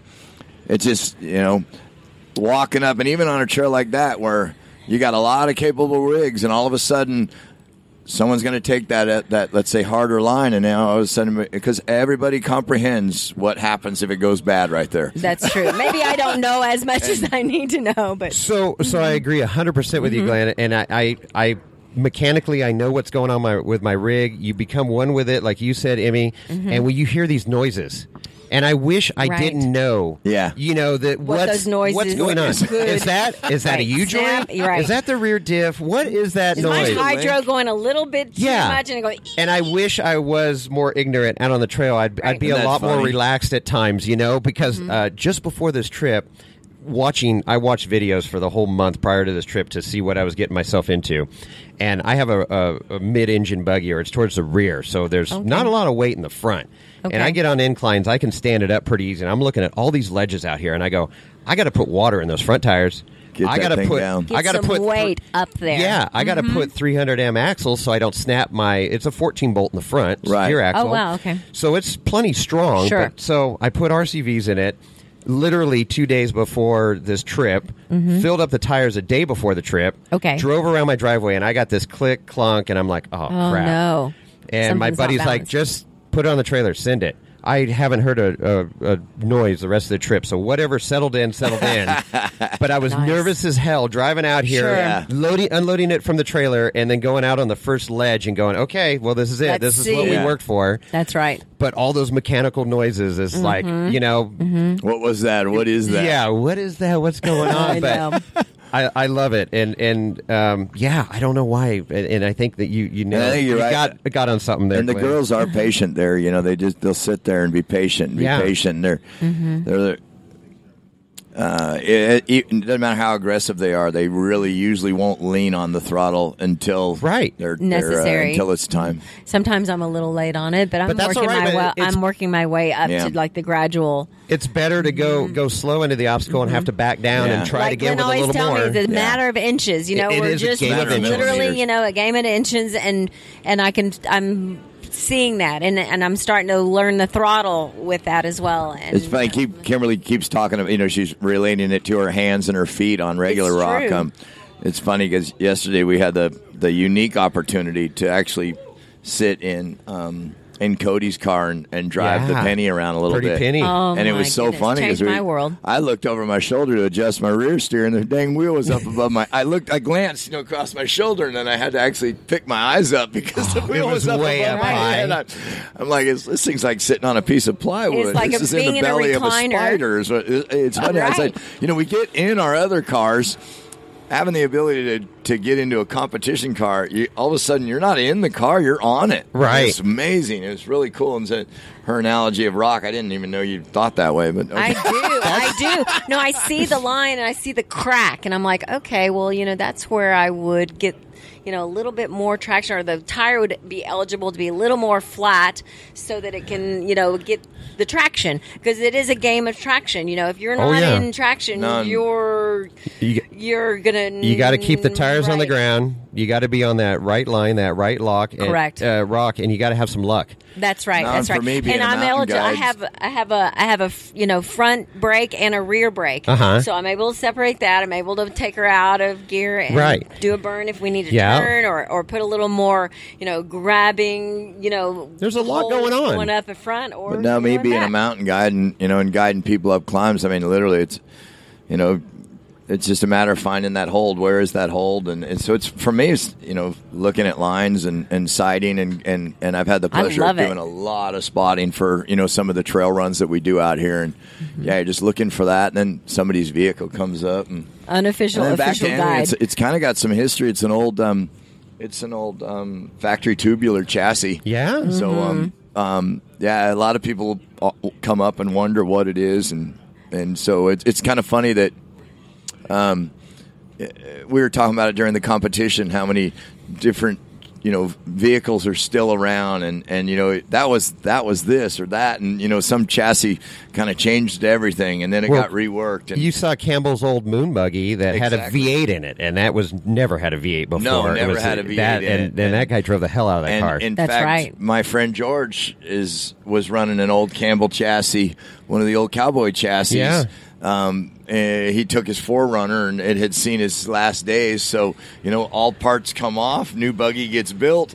I just think it's neat how we recycle. I mean, we've got some bump stop purchases on our rear end that don't have anything to do with those ORIs. Right, sure. You know it. And so it's just, it's kind of funny that, every which way we interpret the rock, and it's the different vehicles out here and the history of some of the vehicles. I love that. It might be my favorite part about Trail Hero is just seeing the junk show roll by. You're like, whoa, look at that, or that's beautiful, or oh my gosh, look at that. Right. There is everything from mild to extreme wild out here. That is very true. And even dune buggies, these V8 dune buggies running around out here. Yeah. I mean, it's there's something for everybody. No, it's really cool. But we definitely have to give Rich some kudos for putting this together. Trail Hero's just been an amazing, 4 or 5 days, and we're being able to be guided, and there's rescue if you need it. There's all kinds of things out here that actually make this a great event for all comers.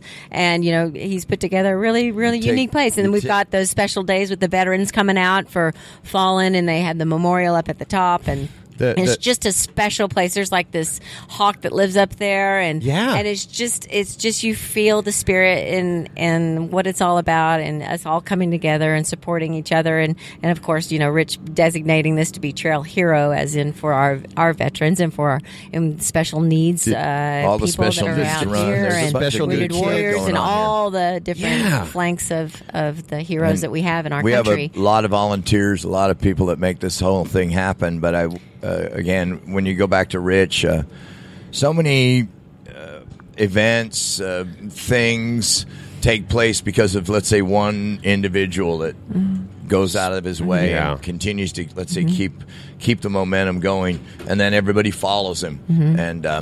And we can look whether it's the Casey Folks of Best in the Desert, or the SCORE organization, and the history of it, and there's always those, that one guy that kind of.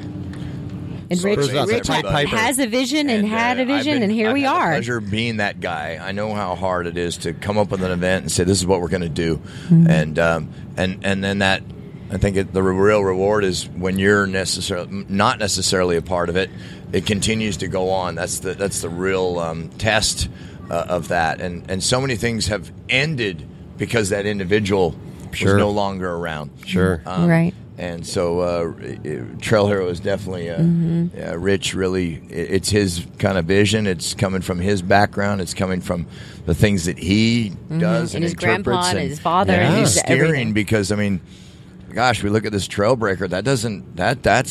That's wild stuff going on. That's. Yeah, okay, we go back to the We Rock, and we go back to now with the Supercrawl, and we go back to that competition form. That's 30 years ago was when that format came up.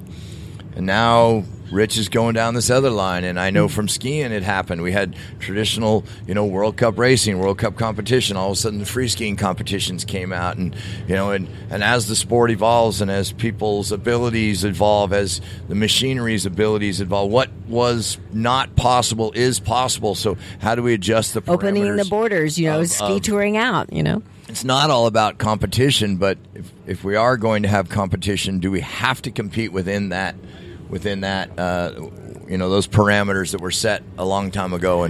And Trail Hero is obviously Rich's vision of where this thing maybe could go from the competitive aspect. I mean, it was a jam-packed week. My first experience here, and I had all my buddies backed out, and I said, I'm coming here. I'm making it happen. I'm making it happen. I wanted to come last year, didn't, and in the words late Warren Miller there, if you don't do it this year, you're going to be a year older next year. Right? That's right. So, you do. So I'm like, I got to make this happen. I'm so glad I did. And I mean, it was nonstop from sun up. Yep. You have dinner and you're relaxing, and then somebody yells night run. Night run. And then you're 2 a.m. home every night, I think, except last night. Last night we were night here run at last the night. band and the auctions and Right. the raffles and all that. Yeah, so that was fun. As the event winded down, it was like, okay, I didn't go wheeling yesterday. It was a nice, relaxing day and Good for hanging you. out and talking to people, and so it was nice. But it was 6 days straight of wheeling, which was freaking epic. Isn't Yeah. it great? And I learned really is. so much in this last week, and being a female and being part of this, and being able to have the ladies run with there's 32 of us, and literally only 2 of us got through the gatekeeper. Really? Yes. Oh, So my gosh. everybody's watching and coaching and being part of it, and it was just so nice cool. for all of us to come together and. From every it seems like we had one from Florida, one from all over the country. It was Yeah. it was People cool from for us all to all over. Everywhere come I in. go out on the trail, I'd be spotting or helping or something. yeah, where you Mouth full of marbles talking over there. Where are you from? There it is. There it is. Oh, we're coming out here to Trail Hero. I'm like, I oh, love welcome it. to here. That's it. I mean, the Sand Hollow, you got to hand it to the community here and the welcoming say that us with open arms. They've embraced visionaries it. of the government officials in this area to allow what's going on here to take place, and all of us enjoy. The outdoors is a big word. yes, I could go load up my backpack and climb that whole ridge that I'm looking at right Right. now, and that's my interpretation of the outdoors. We can also load up our Jeeps and go have some fun. Someone's probably hunting today. Yep. Someone's sitting on some perch looking at birds. Fishing in the lake right there. Fishing Yeah. at the lake. I mean, the word outdoors means a lot. And nobody's decision should be, say, looked down upon. If that's what you want to do, that's your interpretation of the outdoors. That's right. Judge not, least and you it's judge, to right? be cool. It's just neat here, and from a jeeping aspect, I got a friend of mine that brought his Jeep out here. It's as built as he can build it. Right. And yesterday he put it in places he will probably never put it again. That's right. Walking around, and what a proud moment. And I mean, we've been teasing. We're like, well, the limit now. Yeah. That's exactly it right. came down to 4 of us pulling on an empty wrench rope just to bounce that front end ever so slightly to crawl him out of something, and it's here at Sand. He's wheeled plenty. Trust me, he lives right there at Johnson. He's not lacking for wheelability, but he got on a trail yesterday that he's a not great gonna find driver. himself on anywhere else. Well, and that's it. And there's something for everybody out here. And it's one of the big things we teach. The mantra is knowing your vehicle's limits, knowing your limits. And most vehicles are way more capable than the driver. 100%. I'm You learning know? every day, right? And I've been wheeling for 30 years. I still learn, every day. And I've learned a ton this That's week out what here. we love about it. Yes, and because it Terrain keeps changes. you exactly. This terrain out here is unlike anything else. Similar to Moab, but this traction out here is unbelievable. You have a windstorm out here, and it will radically Changes change. overnight. We had Changes 18 everything. inches of potholes basically at the bottom of some of the problems, Right. and we wouldn't have sand there normally. It would be all rock. So you just never know what you're going to get. And I think that's also parallel with skiing. You just never know. The terrain can change overnight whenever you have snow Every coming turn's down, different. or the Every wind turn's blows different. another direction, and so I think that's the great comparison between the two, from wheeling and skiing, and it's an evolution of a daily experience and adventure that can change day by day. Yeah, and Makes it interesting, keeps it fun, keeps does. entertaining. just like rocks moving on the Rubicon with every vehicle that goes through. Isn't that it the just truth? changes. You Oh, go I had through 6 boulders on that one. What was it, sluice box or something? What was Kimberly that called? is. It's funny. Dear We have a God. black can of paint. I don't know where it is right Yeah, now. But after exactly. every run, I paint the diffs. The, a little under, touch the up? undercarriage, Little yeah. touch up? Because I she love wants my to know touch. where I have she fingernail hit. polish in the side pocket. Good I point. literally I paint Yes, those diffs every exactly. time she runs because she 100%. wants to know where she hit. It's Where like I hit. marking your stock car tires to see how much. Yeah, friggin' you know how rollover we you do the get. bolts, She the literally nuts? just You do wants the little to paint know- line Yep. to see if you're getting Yep. any sort she of movement. wants to know where Absolutely. she hit. If she hit something or hung up on something, Yes. there'll be a mark that left it. And boy, does she have some wounds and some scars, and hence the reason for Some the of the new marks stay side there. panels to come in. The first time you're rock crawling and your diff catches and it sounds Oh, my God. horrendous, but that's rock crawling. Well, Yeah. just like Glenn told me, on our first real, crawl with her back in the Rubicon, and she still had her original oil pan. He was like, she had an old LS center stock pan. underneath your hood, you cannot touch. It is a piece of glass. It will Right. shatter, and your whole oil pan, it will explode. And so you have to be very, very, very, very, very, very, very careful because we could lose, Yeah, you lose everything. the You lose engine. the engine, and they're done. And then also the diff, oh my goodness, he was like, okay, the right side of that. So I had to always be particular on where I put her, and so that was good. Yeah, that's so good. What a cool rig. So Thank you. what's in the future for Emmy? Well, like I said, I'm going to get the plexiglass Glass side. sides, and we're going to paint the plexiglass on the inside. Okay. of her. So she'll So she'll still have look her similar. airbrushing. Okay. But I'll be able to see through it. And we'll probably do the ghost flames and the flames Okay. that are on her, but kind of like an ombre of from clear to the Sure. white to the green, and have the flames. So the plexiglass, and then I'm putting cutting brakes in her. Cutting so brakes. she's got a little. Yeah, she's but got a cutting little brakes bit- are going to they're also gonna probably also come with have an ARB rear. ARB 'cause at the rear. moment we're just Detroit We can't rear. just, Oh, you're right, Detroit. right now we're just Detroit Which I 14 love. volt. It's simple, no issues. Yeah. Yeah. I don't know. We have them. Maybe we don't do them, but anyway, and she's She- definitely getting some. We were working a problem last year, and was fortunate to be out on the trail with Dustin Webster, and we were just chit chatting, and he's like, "Man, if she could pull on that left rear, she's going to get this." And she didn't have I go, "She doesn't have cutting brakes." And he's like, "Oh, No.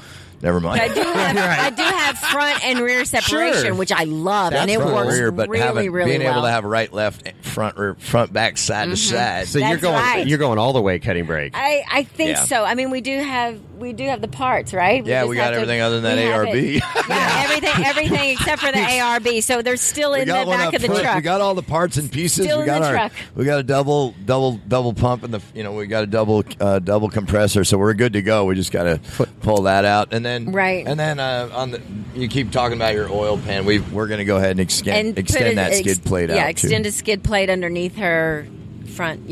Okay. This, just to help it out. So if ARB's listening, Kimberly and Glen need a sponsorship for the That's rear right. 14 bolt. That would help. 14, yeah, 14 I'll pay I'm for the getting one for gear- the 14. What I want is I want to lock up my Cherokee at home. yeah, exactly. Now that's the mountain I have a rig. Cherokee on 31s that I use for traveling up Traveling up and and down down the roads, snowy mountains. touring, just Sure. a good old fashioned XJ. And That's right. Gosh, nothing pisses me off more. I'll be on some road on the Eastern Sierra, and we've all been there. Yeah. You come around that one corner that's facing north, and there's that dang line of snow on one side. Right. Right. For about 250 feet, and you're like, dude, if I had lockers right now, we'd drive right through this because I know there's 8-9 miles of drive road Yep, beyond exactly. this corner. Exactly. So out you get the shovel and you shovel it all down, then you come back a week later and hopefully it's melted out Right. and work. Anyways, And no, then the that's- other thing that I'm getting done, I hope this week, is we've got the shifter.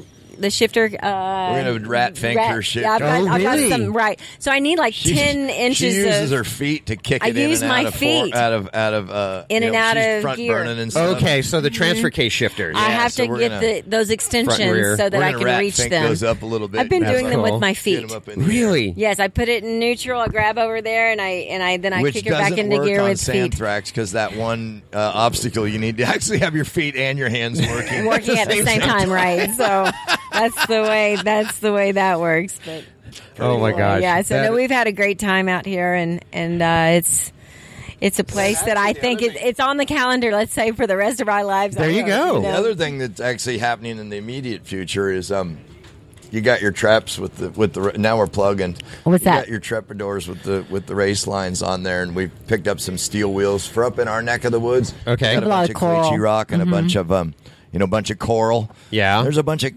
old desert dry. I don't want wanna to take my trepadors up there. in northern Nevada, and so we're gonna get some old race tires off the spec truck and rig up some steel wheels to go do some desert work.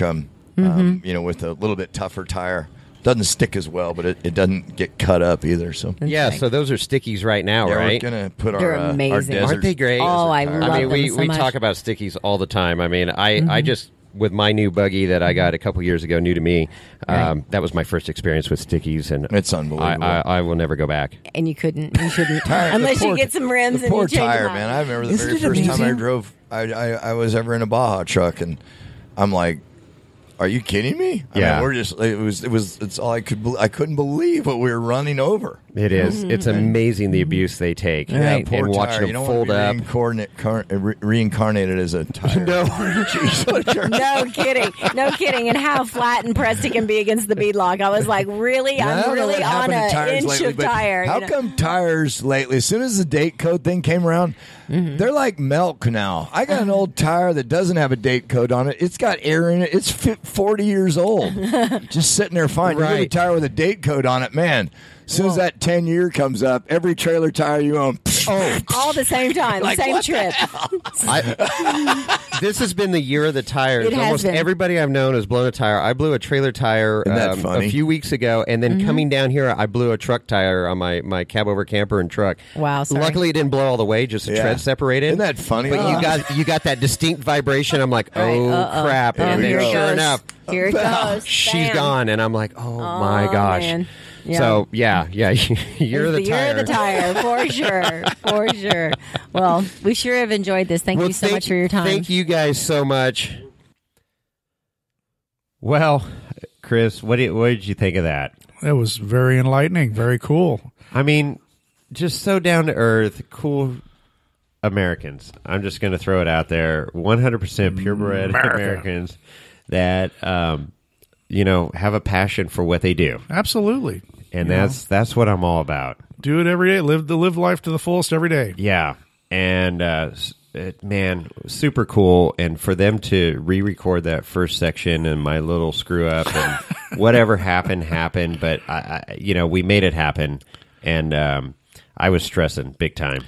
Well, just imagine if we had the old set of equipment and you had to lug all that and you had to set all that up on your own and use the laptop to record it. It wouldn't have happened. I mean, it wouldn't have happened. I mean, we learned about the Zoom recorder and the microphones and all that from Ian? What was his name? Ian? No, Cody.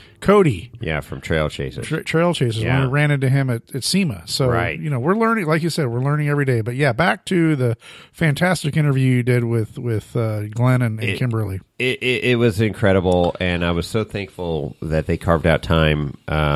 So here we are Sunday now at we end the interview around 11:30ish. That's right. The day doesn't end, does it? No, it doesn't end. And so, Sully Bunn comes by from Placerville area. She was on Truck Night of America. So those of you that haven't figured out, Glen was one of the 4 hosts on Truck Night of America. Correct. Right? And it ran for 2 seasons. I guess it was filmed out in the Georgia area, Tennessee. I don't know, but it was out in that area, and they built this Green Mile course. So this is an interesting story. And that's where Glen met Rich Klein, who runs Trail Hero. Correct. Rich was contacted to build the Green Mile and this course for America, Truck Night in America. That's a great movie too, by the way. Oh yeah, the Green Mile's great. But anyways, so that's where Glen meets Rich, and Rich goes, "Dude, I do this event called Trail Hero in Sand Hollow. You need to come out." So then Glen and Kimberly go, "Okay, great. We're gonna go. We're there." And then they've been there ever since. So they 5 years also, or only? No, I think they've 3 years. 3 years, okay. 3 years into it. Okay. So, crazy, super cool how all this stuff plays out. Sure. And so, Sunday, people are loading up, gone. I mean, 90% of the people are gone at this point. Right. You're and loaded I'm up. I need to get to Vegas tonight and drive the rest of the way home in the morning, right? To get back to reality, unfortunately. Now, the rest of your group had already rolled out. They're gone. They're gone. Amber, Matt, Dolly and Eric, Sarah, all of them Christina left. Christina left. She goes, "Oh, I'm out to Zion. Peace out." Peace out. She gone. She was gone in RV. I mean, So my group left, and I really like to caravan. I like to travel, Sure, because I had the blowout on the way down. You never know what's going to happen. Yeah. I was prepared, but anyways, it's always nice to travel with 2, 3, 4 vehicles, whatever, especially that distance. But I'm like, whatever. I can't pass up this opportunity to do this interview. Well, Sure. Now we're 11:30-ish into Sunday, and they go, hey, we're going to go run chain reaction, this 9-rated trail, which was on my bucket list, but okay, this is going to be crazy. But you hadn't run it yet. Hadn't run it yet. Okay. Heard a lot of great things about it. And Glen and Kimberly hadn't run it yet. Okay. And then there was Lucy, a friend of theirs that he met on Baja trips, and Ariel. Desert Girl, yeah, she was awesome. So they're like, and he has a YJ. Lucy has this YJ that's all set up. It's badass. It's linked and freaking coilovers. It's badass. It's nothing like the barbecue. So they're like, hey, we're doing chain reaction. You want to come? And I'm like, okay, wait a minute. Glen and Kimberly just invited me to go on a trail with them. And you said no, right? I said no, I can't do it. I got to go to work. I go, wait a minute. I said, let me go back to my camper, assess the situation here. I said, I got to call my business partner and just let him know that I'm going to be a day late. Day late and $1 short. Yeah. So I call up Rodney and I go, dude, I said, you're not going to believe this, but I said, I got the opportunity to roll with Glen and Kimberly Plake and Lucy and Ariel on this trail right now. And he goes, dude, you can't pass that up. You got to go. No, you got to go. I heard he seize said the moment. Get your ass back. No, here right he now. did. He did. He says, you got to get back to work and Get back to work. And Lorenzo's like, yeah, you got to go back to work. Yeah. Well, fortunately it worked out, and so killer. So we headed out. Packed up our lunches and so you unloaded your I buggy. unloaded the buggy. Everything else was loaded, which was no big deal. So this is like Samurai James, when you hear Night Run. Night Run, exactly. He was dead asleep and then magically woke up and he was on the Night Run. Exactly. So, day run with Glen Plake and Kimberly. We're going. Yeah. Yes. Boom. And so I'm like, holy smokes. So I go, this is crazy. So we get all staged up, and then we head out through the tunnel, back out, to chain reaction. And I've heard some crazy stories from this trail. I mean, it's a lot of ledges and climbs, and you may die. It's a 9-rated trail. Yeah, but the hardest trails are 14. That's not bad. I mean, that's 5 below. No, that's what I'm trying to tell you right now. A 9-rated trail is extreme four-wheeling at Sand Hollow, Okay. Well, you got a badass buggy. Well, yeah, and I had a lot of confidence in it because it ran freaking great all week. So I'm like, let's do it. And it's the last day. I'm like, if I got to haul it home on the trailer, winch it back onto the trailer, I don't care. This is last day. Let's send it. So we head out to the first to the trailhead, get to the first obstacle, and Kimberly's first. Kimberly drives a rig. Glen's a passenger. Okay. Let's just clarify that right now. She's badass. Okay. And I don't think she has any fear. Comes up to this first obstacle, and I'm looking at it, and it is gnarly wedge, undercut. And I'm looking at lines immediately, like, how am I going to tackle this thing? And so it's Kimberly and then Lucy and then me. And so Kimberly gets up there, so I get out and we're watching and letting Glen do all the guiding and everything. Okay. And Glen got instruction from Brian Sweargan. I don't know. I'm going to butcher his last name. He goes by Woody. He's well known out there. Okay. Rich Klein, all these people that run these trails all the time told him, okay, don't do any of the bonus lines, the offshoots. Stay on the main trail, be smart, hit every obstacle square, and you'll be fine. Okay. So those were our instructions. And it's a game of inches. Sure. So Kimberly starts up this thing and gets all twisted and sideways and damn near rolls over. Not roll over, but almost lays it on the side. Okay. And so I'm trying to just stay back and not I'm just an observer. I'm happy to be there, right? And I go, hey, Glen, maybe we should winch. I could come around with my buggy and winch her because this situation, he goes, good idea. So I go around, we winch and get Kimberly up. Well, now it's Lucy's turn in the YJ. Mm-hmm. He goes up, and as soon as he starts climbing the wall, snap, axle U-joint goes. Oops. The driver's side axle U-joint. And I go, oh, crap. And so he backs out of it, and we're like, assessing the situation. And yes, 60s, I imagine. He had some well-built. Yes, it was not stock 30 up front or whatever a YJ came with. 35? Was it 35 in the front? 30 in the front and 35 in the rear. That's right. Yeah, but I don't have a 35. No, this thing was well built. So. Lucy's got some cool stuff on his rig. So I go, okay. And, Glenn's like, well, this is where we bid you an adieu. You're like, okay, we're done for the day. And I'm like, crap, this is the end of the trail. And Glenn's like, no, we're going ahead. And then I'm like, no, okay, wait a minute. We roll in as a team, we roll out as a team. Right. Is how I've always done four-wheeling. So Lucy's like, hey, I got a U-joint. And I'm like, well, I got a bunch of tools. I got the impact wrench and the buggy. My ice chests in the back are filled with tools and spare parts and oils and stuff. So they're like, okay, cool. Let's fix this thing on the trail. So they wedge it up on this rock.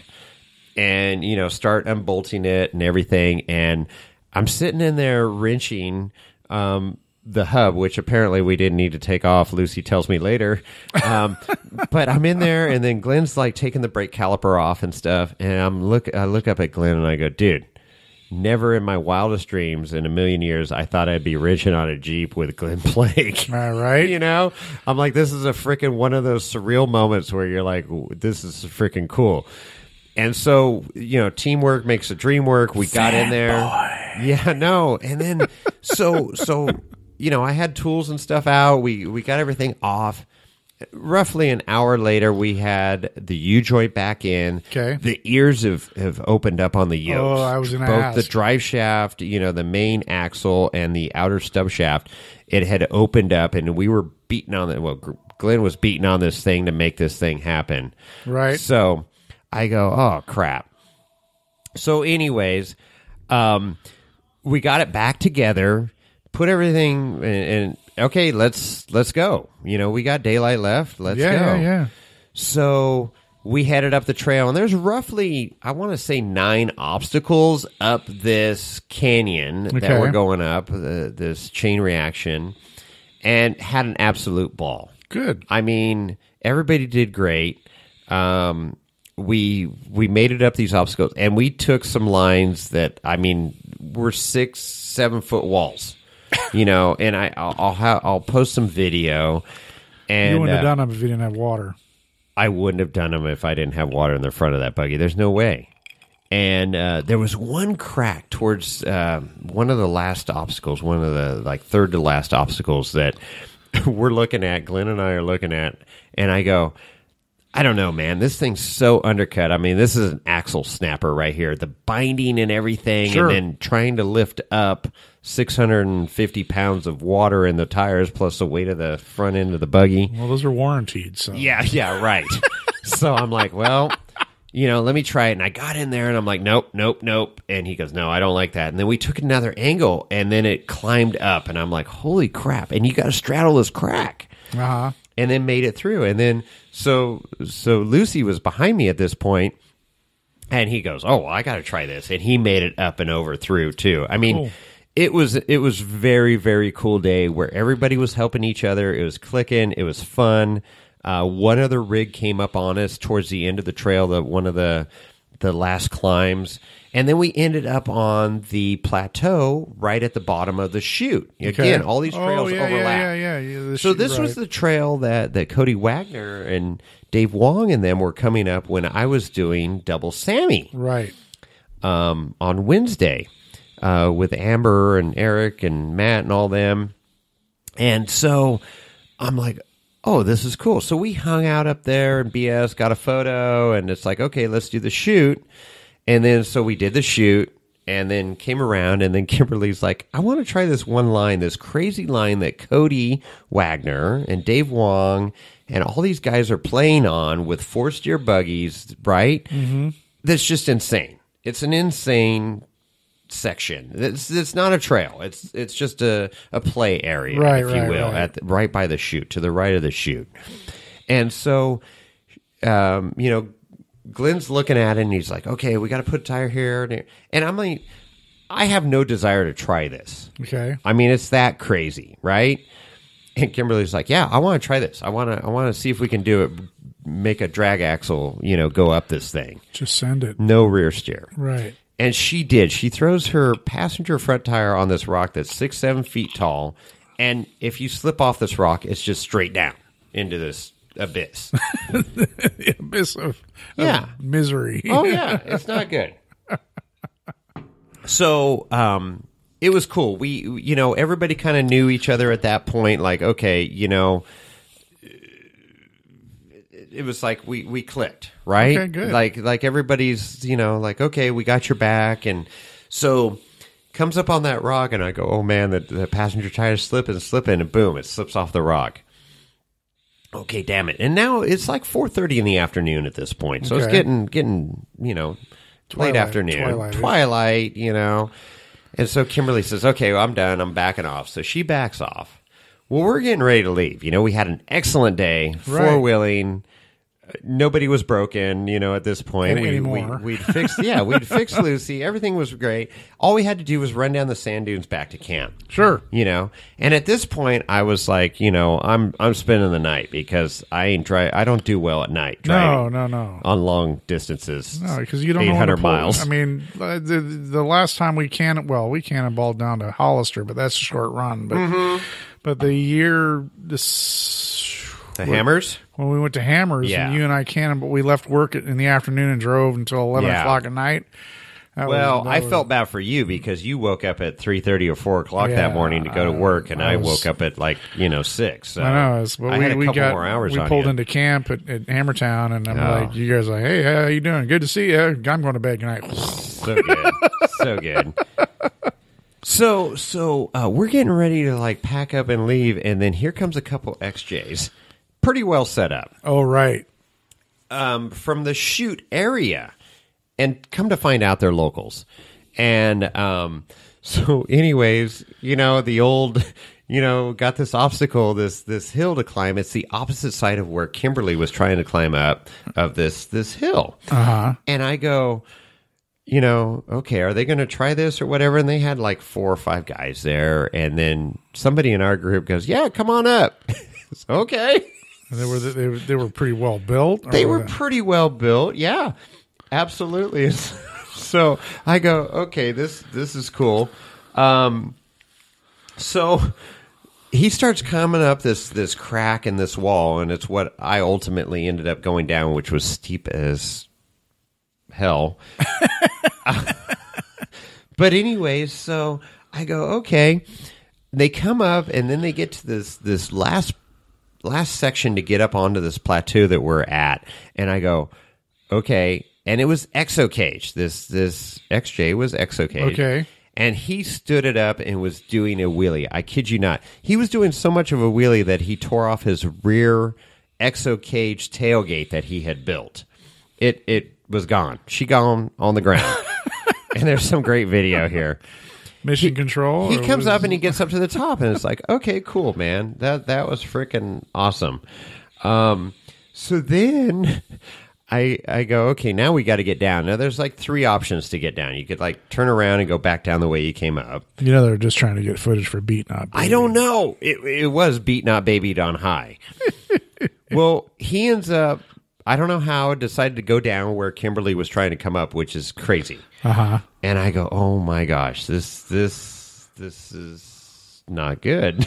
So you're going to post those videos? Well, yes, I will. I will post these videos, and good. I'm like, okay, this is here we go. So he goes down. Long story short, ends up wedging this XJ up against this rock with the front stinger, and ends up breaking a driver's side U-joint, axle U-joint. Okay. Snap, gone, can't back up. Done. We tried pulling him out sideways, or his buddies tried pulling him out sideways. They're like, yeah, we only live 10 minutes away. We're locals. And we're like, okay, cool. Let's get you out of here. And so, long story shorter, because this is a very long story. Kimberly ends up climbing up, and mind you, now Wednesday I talked about on the prior podcast when we were at the top at the end of Double Sammy Run, and we're on this plateau, and here comes Cody Wagner, Dave Wong, you know, and then John Curry rolls up, and the Genrite crew rolls up, Tony, and then we've got our crew up there, and it was this huge area, and the who's who in four wheeling all of a sudden shows up here. Sure. And Cody and Dave and all them were playing on this rock, and I'm like, that's insane. This is on Wednesday. Now we're talking Sunday was this story. And I'm like, there's no way. This is stupid steep. And they're like climbing up it, making it look like nothing. Sure. Well, I got to climb up that same rock now to get up to winch and recover. And Kimberly does too. So Kimberly pops right up. And I'm like, okay. And Glen's like, yeah, just take this line. You'll be fine. And sure enough, pop right up. And I'm like, dude, I wouldn't have tried that on Wednesday. There's no way in hell I would have tried that on Wednesday. But that's how much I got confidence in my rig with the, water in the tires and everything. That's cool. So we get up there, and so Kimberly's doing a straight pull.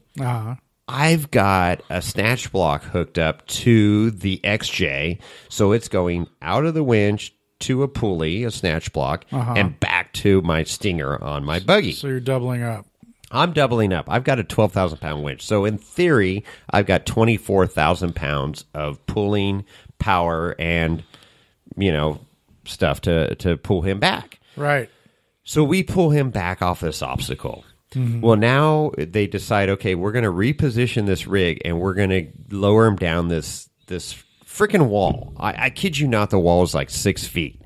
Maybe 8 feet. Maybe I'm being conservative here. 8-foot wall that we got to lower him down to this rock section where it and once you get down the rock section, it's still no picnic to get out. Sure.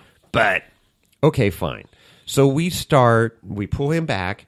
We start lowering him down, getting him in a position, and Glen's running the show here. He's like, okay, Kimberly let out a little bit. Now she's a straight pull, so I'm half the line speed, right, of Kimberly because I'm doubled up. Right. So he's like, Jason, just keep going, keep going, keep going.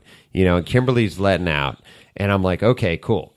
I'm sitting in the driver's seat with the brake on, engine running. So is Kimberly, running the winches out.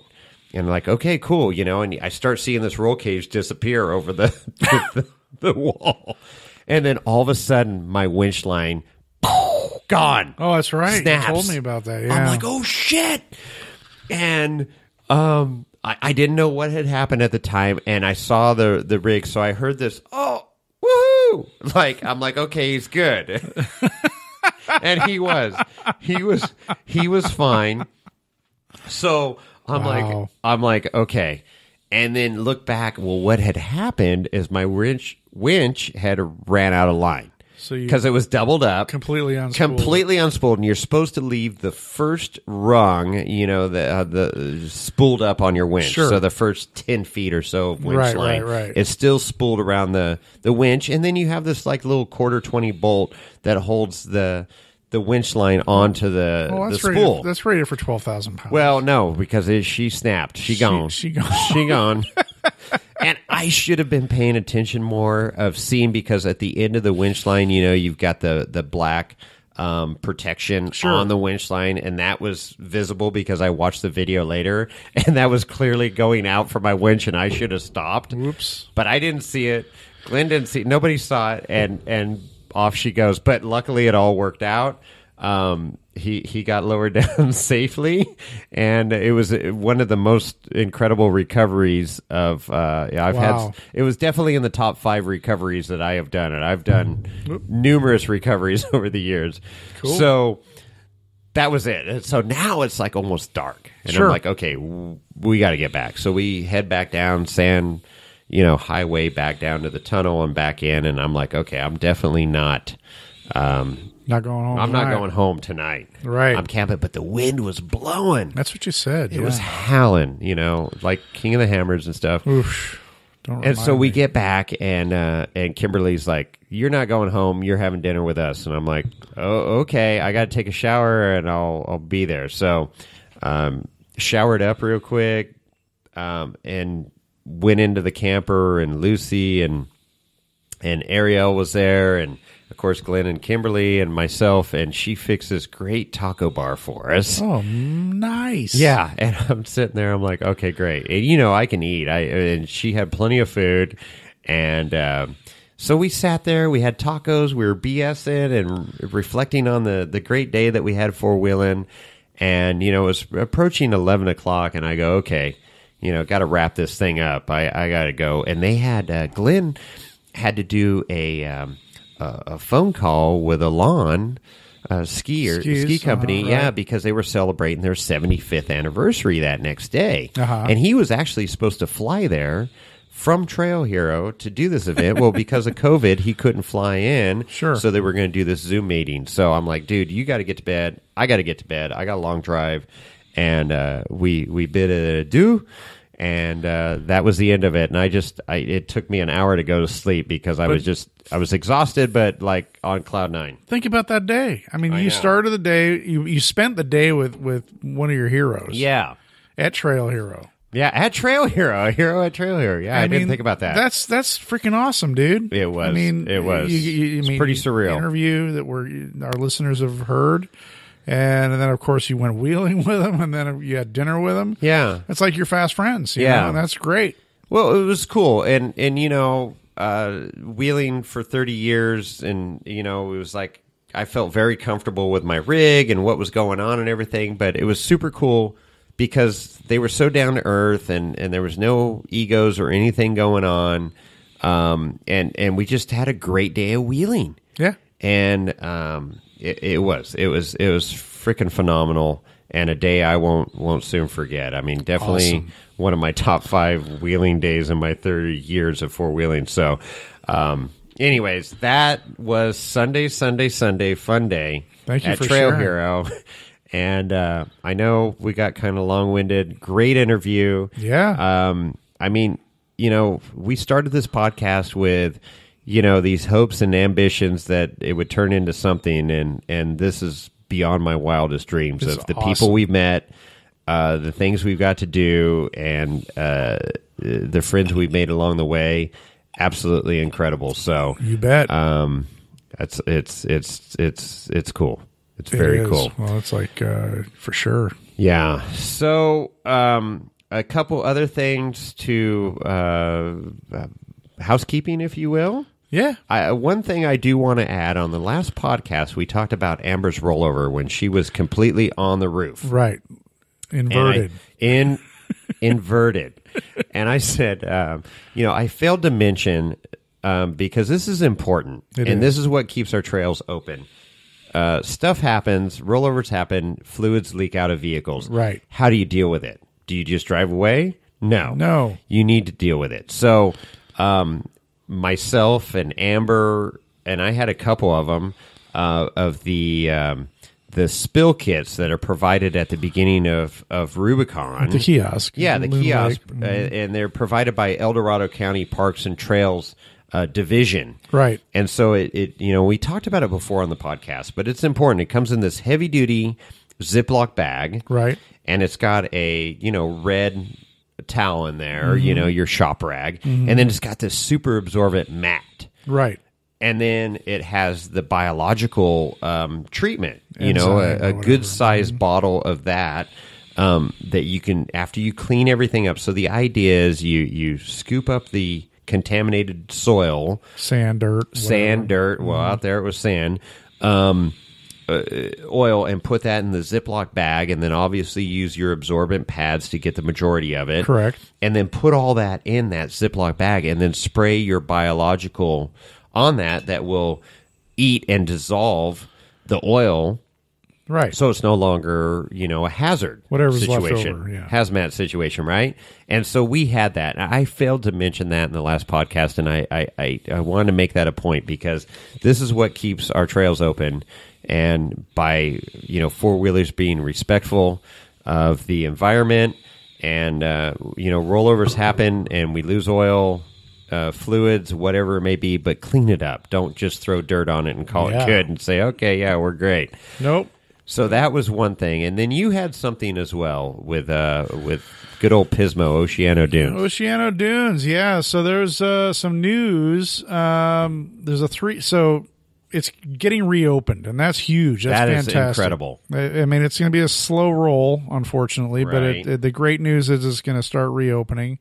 And it just popped up. I went to ohvparks.ca.gov, Oceano Dunes SVRA, and they got it's a 3-phase reopening plan for vehicular use. The first phase, which starts this Friday, is going to be for licensed vehicles only, so street legal vehicles.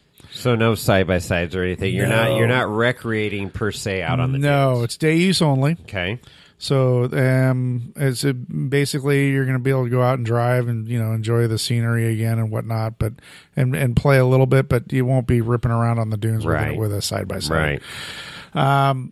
So that's phase 1, and I'm just we're going to just be real brief with this, but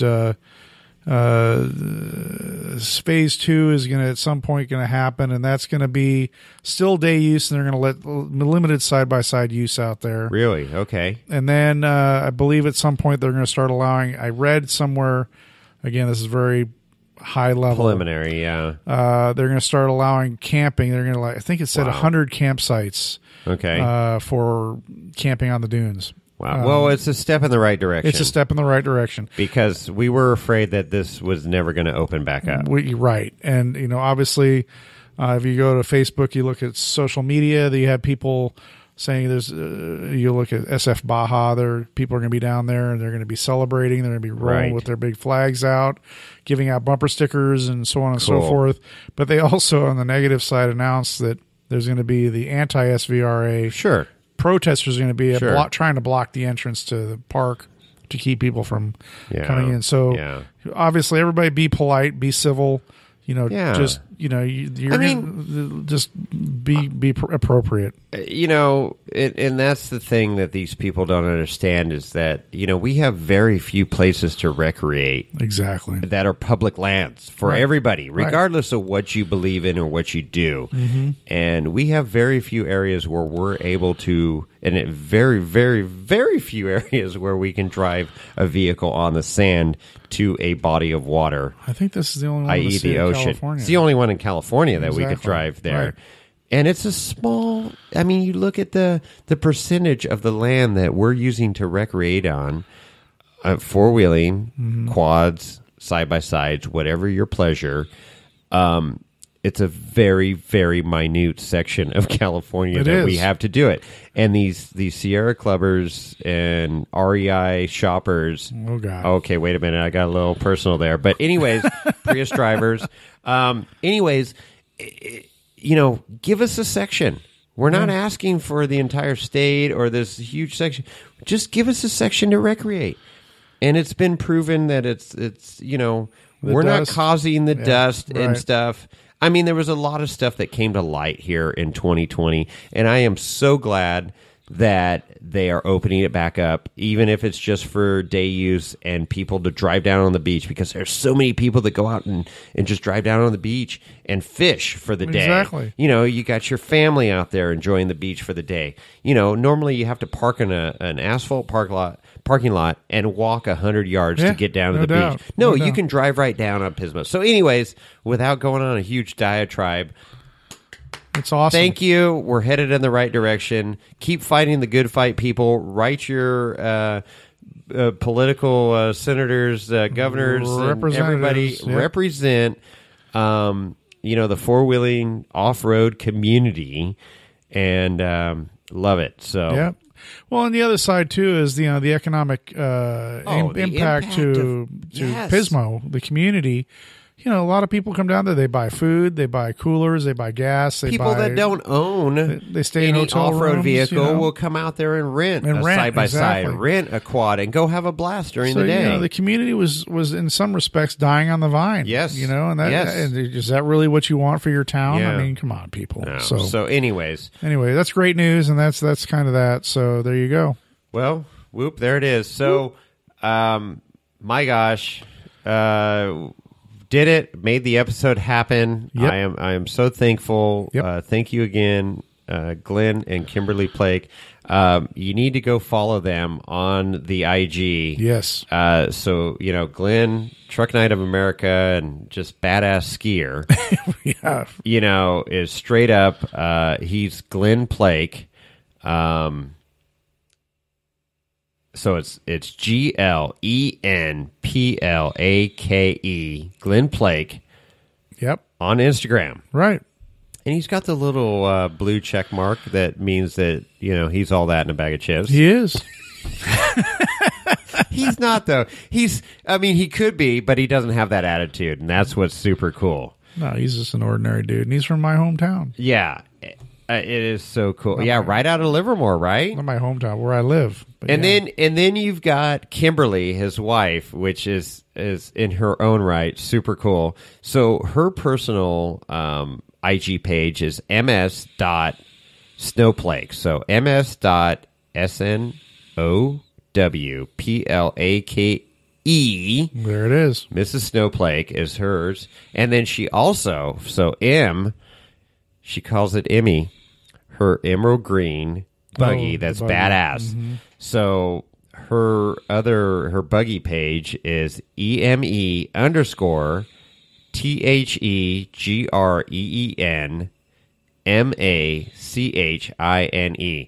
Wow. M_the green machine. The Green Machine. And I love the green machine because my last name's Green. So there you go. got that Boom. going. Wow. So anyways, check them out on the gram. Super cool people.